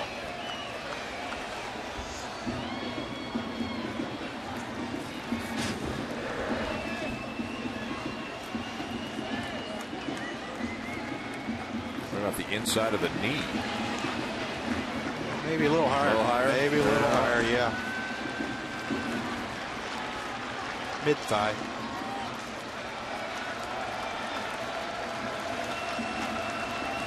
Ortiz waiting. Missed. Just missed with yet another slider, and it's 3-2. Job of right here, just slider and slider and slider. That is an absolute perfect take by Dustin Pedroia. That's a pitch right there. It's hard to do anything with. If you hit it anywhere at all, you're probably going to hit a ground ball to the shortstop. Now 3-2. If Brock Holt doesn't run here, I might quit my job. Pedroia, you got to figure he's going to put it in play. Oh my goodness. He's not running, and it's ball 4. So the tying run pushed up to second, and here comes Big Papi. Made a lot of people happy. I quit. Can you at least finish? Can you finish out tonight at least? Well, you got it. Maybe Verlander will come up and do an inning. Ortiz is 0 for 4. He's 6 for 21 in his career with a homer against Chamberlain. There might not be a free agent closer come to Detroit ever again. Nathan looking on. Chamberlain getting the opportunity to close. The Red Sox have had their chances, Crucky. They're 1 for 11 tonight with runners in scoring position. Ortiz trying to change all that with one swing of the bat.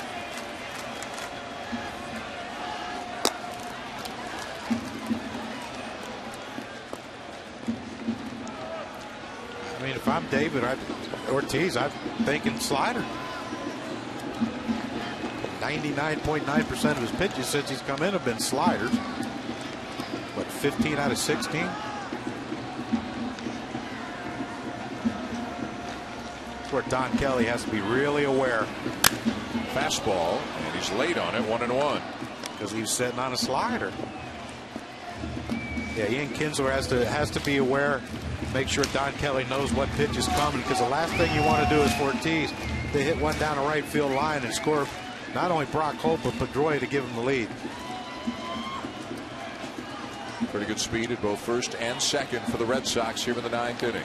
Little spark, he's fading off here. He is. He doesn't know what he's in for. Yeah. 1-1. And a high fly ball to right field, and David Ortiz has hit it out.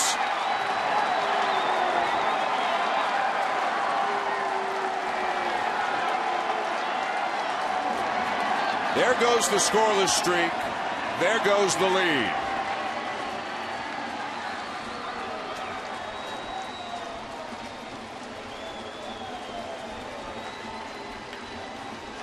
You talk about a team in need of a hit, and guess who delivered again? Yeah, their most clutch hitter for the last however many years, and this was a no doubter.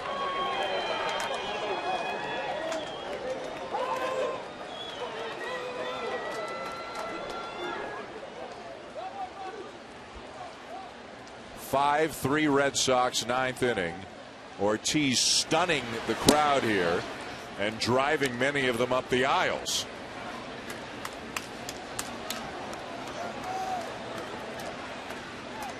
Wow. Fans are leaving. Apparently they're not thinking pretty good offense the Tigers have, don't they? I thought. What are we leaving for?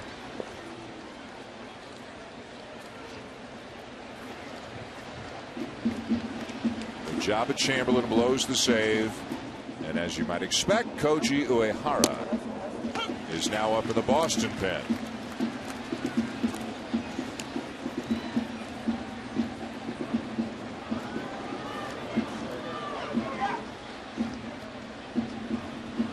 They're speechless. This is a big quiet ballpark right now. There's a base hit for Napoli. So he comes back with a 3-for-4 night.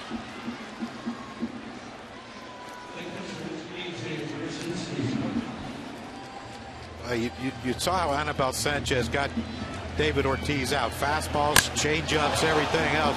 You know, Jabba threw him one fastball that he was late on and fouled over the third base dugout, and then he sped his bat up with a changeup right there, or with a slider, and that's just a. I'm never been big on admiring home runs by a player, but admire that one. That's a long way up the bleachers in this ballpark as Joe Nathan looks on from the dugout.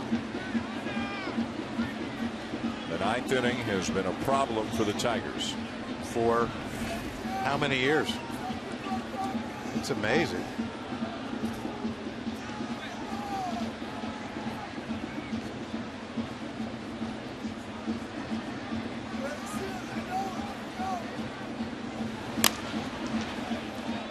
Fouled back left side by Pierzynski. Corey Knebel is now up in the Tigers pen. The thing you have to remember here too, it's a 5-3 game. It's still manageable for Detroit. You know, Jabba has to try to button this thing down right here after giving up the lead. And there's been a lot of that going on the Red Sox side this season. 7 games under 500, 4th place in their division. Got a chance to pick up a game on everybody in the division if they can hang on to this lead. Everybody else lost. Well, he does like the moment, doesn't he? Well, you're not called Big Poppy for unless you've done something pretty good. This isn't his first rodeo in the 9th hitting a homer. No, not the first time that he's hit a home run that broke the hearts of Tiger fans either. No.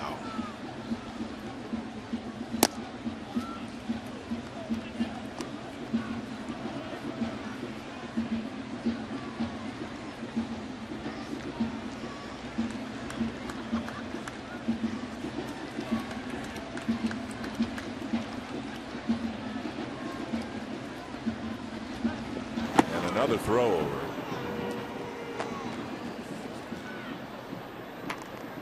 His MO has been throw over, throw a slider, throw over, throw a slider. Think AJ is paying attention? Guess what's coming? Slider.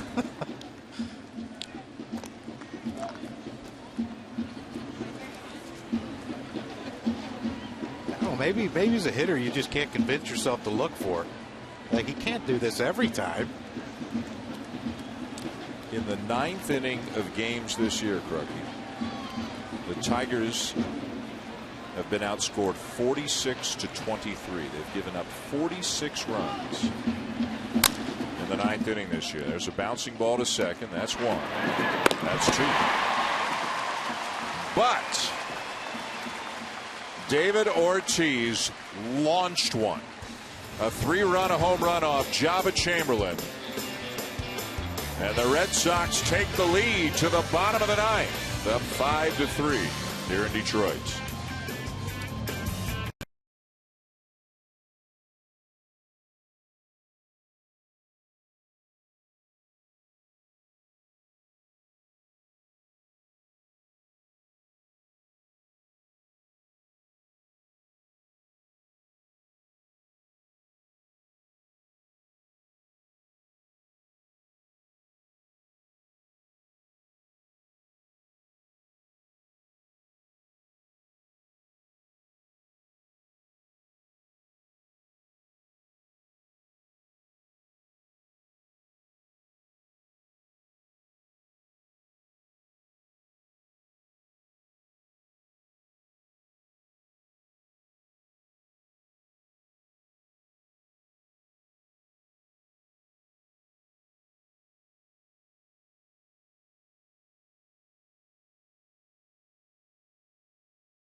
This game around with a 3-run home run off Jabba Chamberlain. The Red Sox are up 5-3. And that means it'll be Hunter, Castellanos, and Jackson. 5, 6, 7 for Detroit. A dismayed Chamberlain looking on from the dugout. And here comes one of the surest bets in baseball over the last couple of years. Koji Uehara, who has not pitched since Wednesday, who has not blown a save all year, who has 14 consecutive scoreless appearances. Then again, Jabba had 12 coming in, and has a strikeout walk ratio of 9-1. So what you're trying to say is, hello, 15th inning. Hunter's 0 for 3. He doesn't have it. He is a strike machine. Yeah, this is one of those situations, down 2 runs, you think, okay, we have to take a strike, make him throw it in the zone. But you mentioned it, Uehara is a guy that pounds the strike zone, and of course he's down 2-0 right out of the gate, which bodes well if you're a Tigers fan. High fly ball to center, deep but playable. 1 down. If you go back to late June of last season, Koji Uehara has been on a roll that is really not only impressive, I mean, virtually unprecedented. Look at the ERA. Look at the walks to strikeouts. 111-6. Almost over a year. It's a pretty good ratio. Yeah, that's and think about where the Red Sox would have been without him. How many teams can lose 2 closers and win a world championship? Yep. And he's doing it at 88 miles an hour. And throwing it by people at 88. Yeah.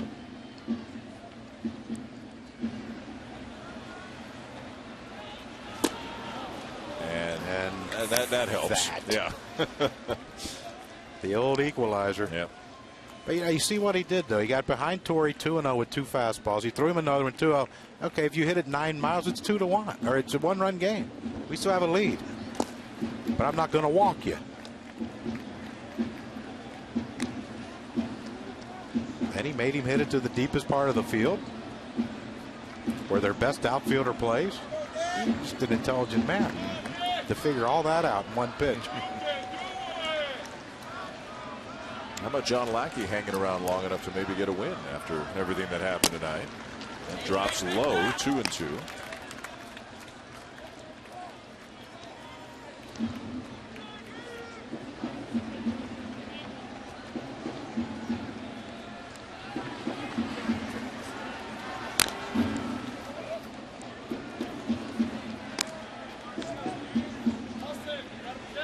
Yeah, that's a beautiful thing. Lackey pitched great, though.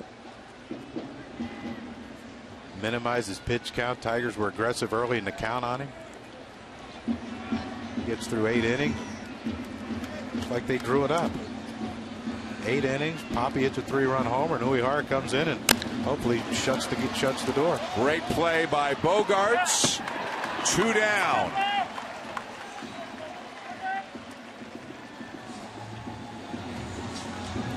If you notice the reaction plays at third base, he's made 2 pretty good ones, and the one that's a slower roller that he tried to turn a double play on, he couldn't come up with it.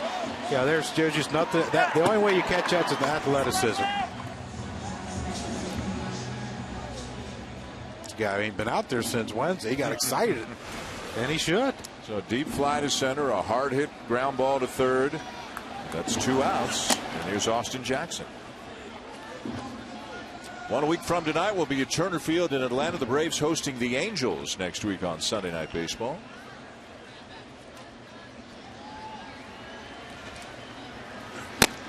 Hey. 1-1.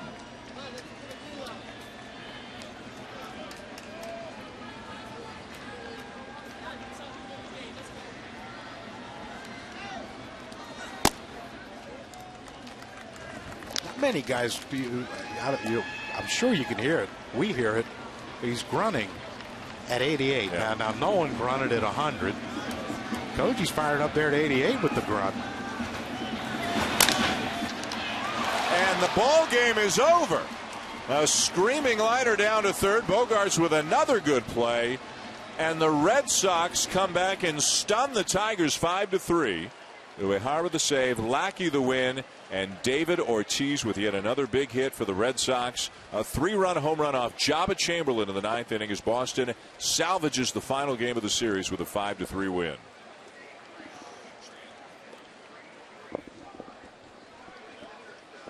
And boy, did they need it. They had lost 5 in a row. Yes. This is you never know what tomorrow brings, but this is the kind of game you may look back on later on in the season and say that helped turn them around a little bit. It was a way, John Lackey battled through 8 innings, pitched great, I thought, but when in times of desperation, when you desperately need a win, David Ortiz is that guy you turn to, and he came up big again. And David Ortiz is with Buster Olney. David, you come up in the 9th inning, Jabba Chamberlain throwing a lot of sliders. What was your plan? Looking for a slider. He loved throwing the slider. And I having a bad against him the other day. I've been facing Chava a lot, at some point he's gonna throw it to you. He threw me a fastball, and I was a little late on it, but it was on. That's why I swung at it. But yeah, I was trying to get the slider. Describe what it's like to hit a ball that far in that type of situation. Oh man, it feels good, especially not only in the situation that we've been facing. We haven't been able to win a ball game. I mean, we've been struggling, and that's put us ahead in the situation. It's pretty cool. What does it mean, the lineup behind you, to have Mike Napoli back? Well, Nap, I mean, I was very surprised the way he came out swinging. He spent a couple of weeks in the DL, and his swing looked pretty good. He was bothering him. He was getting bothered by that finger that he hurt in Chicago, and he was trying to play through it. And that finger just got big, and I even told myself to him, I told him, hey, take a break, What do you think about Brock Holt? Unbelievable. Unbelievable. I mean, he's the kind of guy that bring a lot to this ball club. You know, we need guys to step up, guy like him to come up and do what he's been doing. It's incredible. David, thanks. Dan, back to you. Yeah, Brock Holt, John Lackey, Koji Uehara, Mike Napoli, David Ortiz, a lot of contributors for the Red Sox tonight as they pick up a win with a late rally on that home run, beating Detroit 5-3 here at Comerica Park. Sports Center is next here on ESPN. This has been a presentation of ESPN, the worldwide leader in sports. For John Kruk, Buster Olney, and our entire crew, I'm Dan Schulman saying so long from Detroit.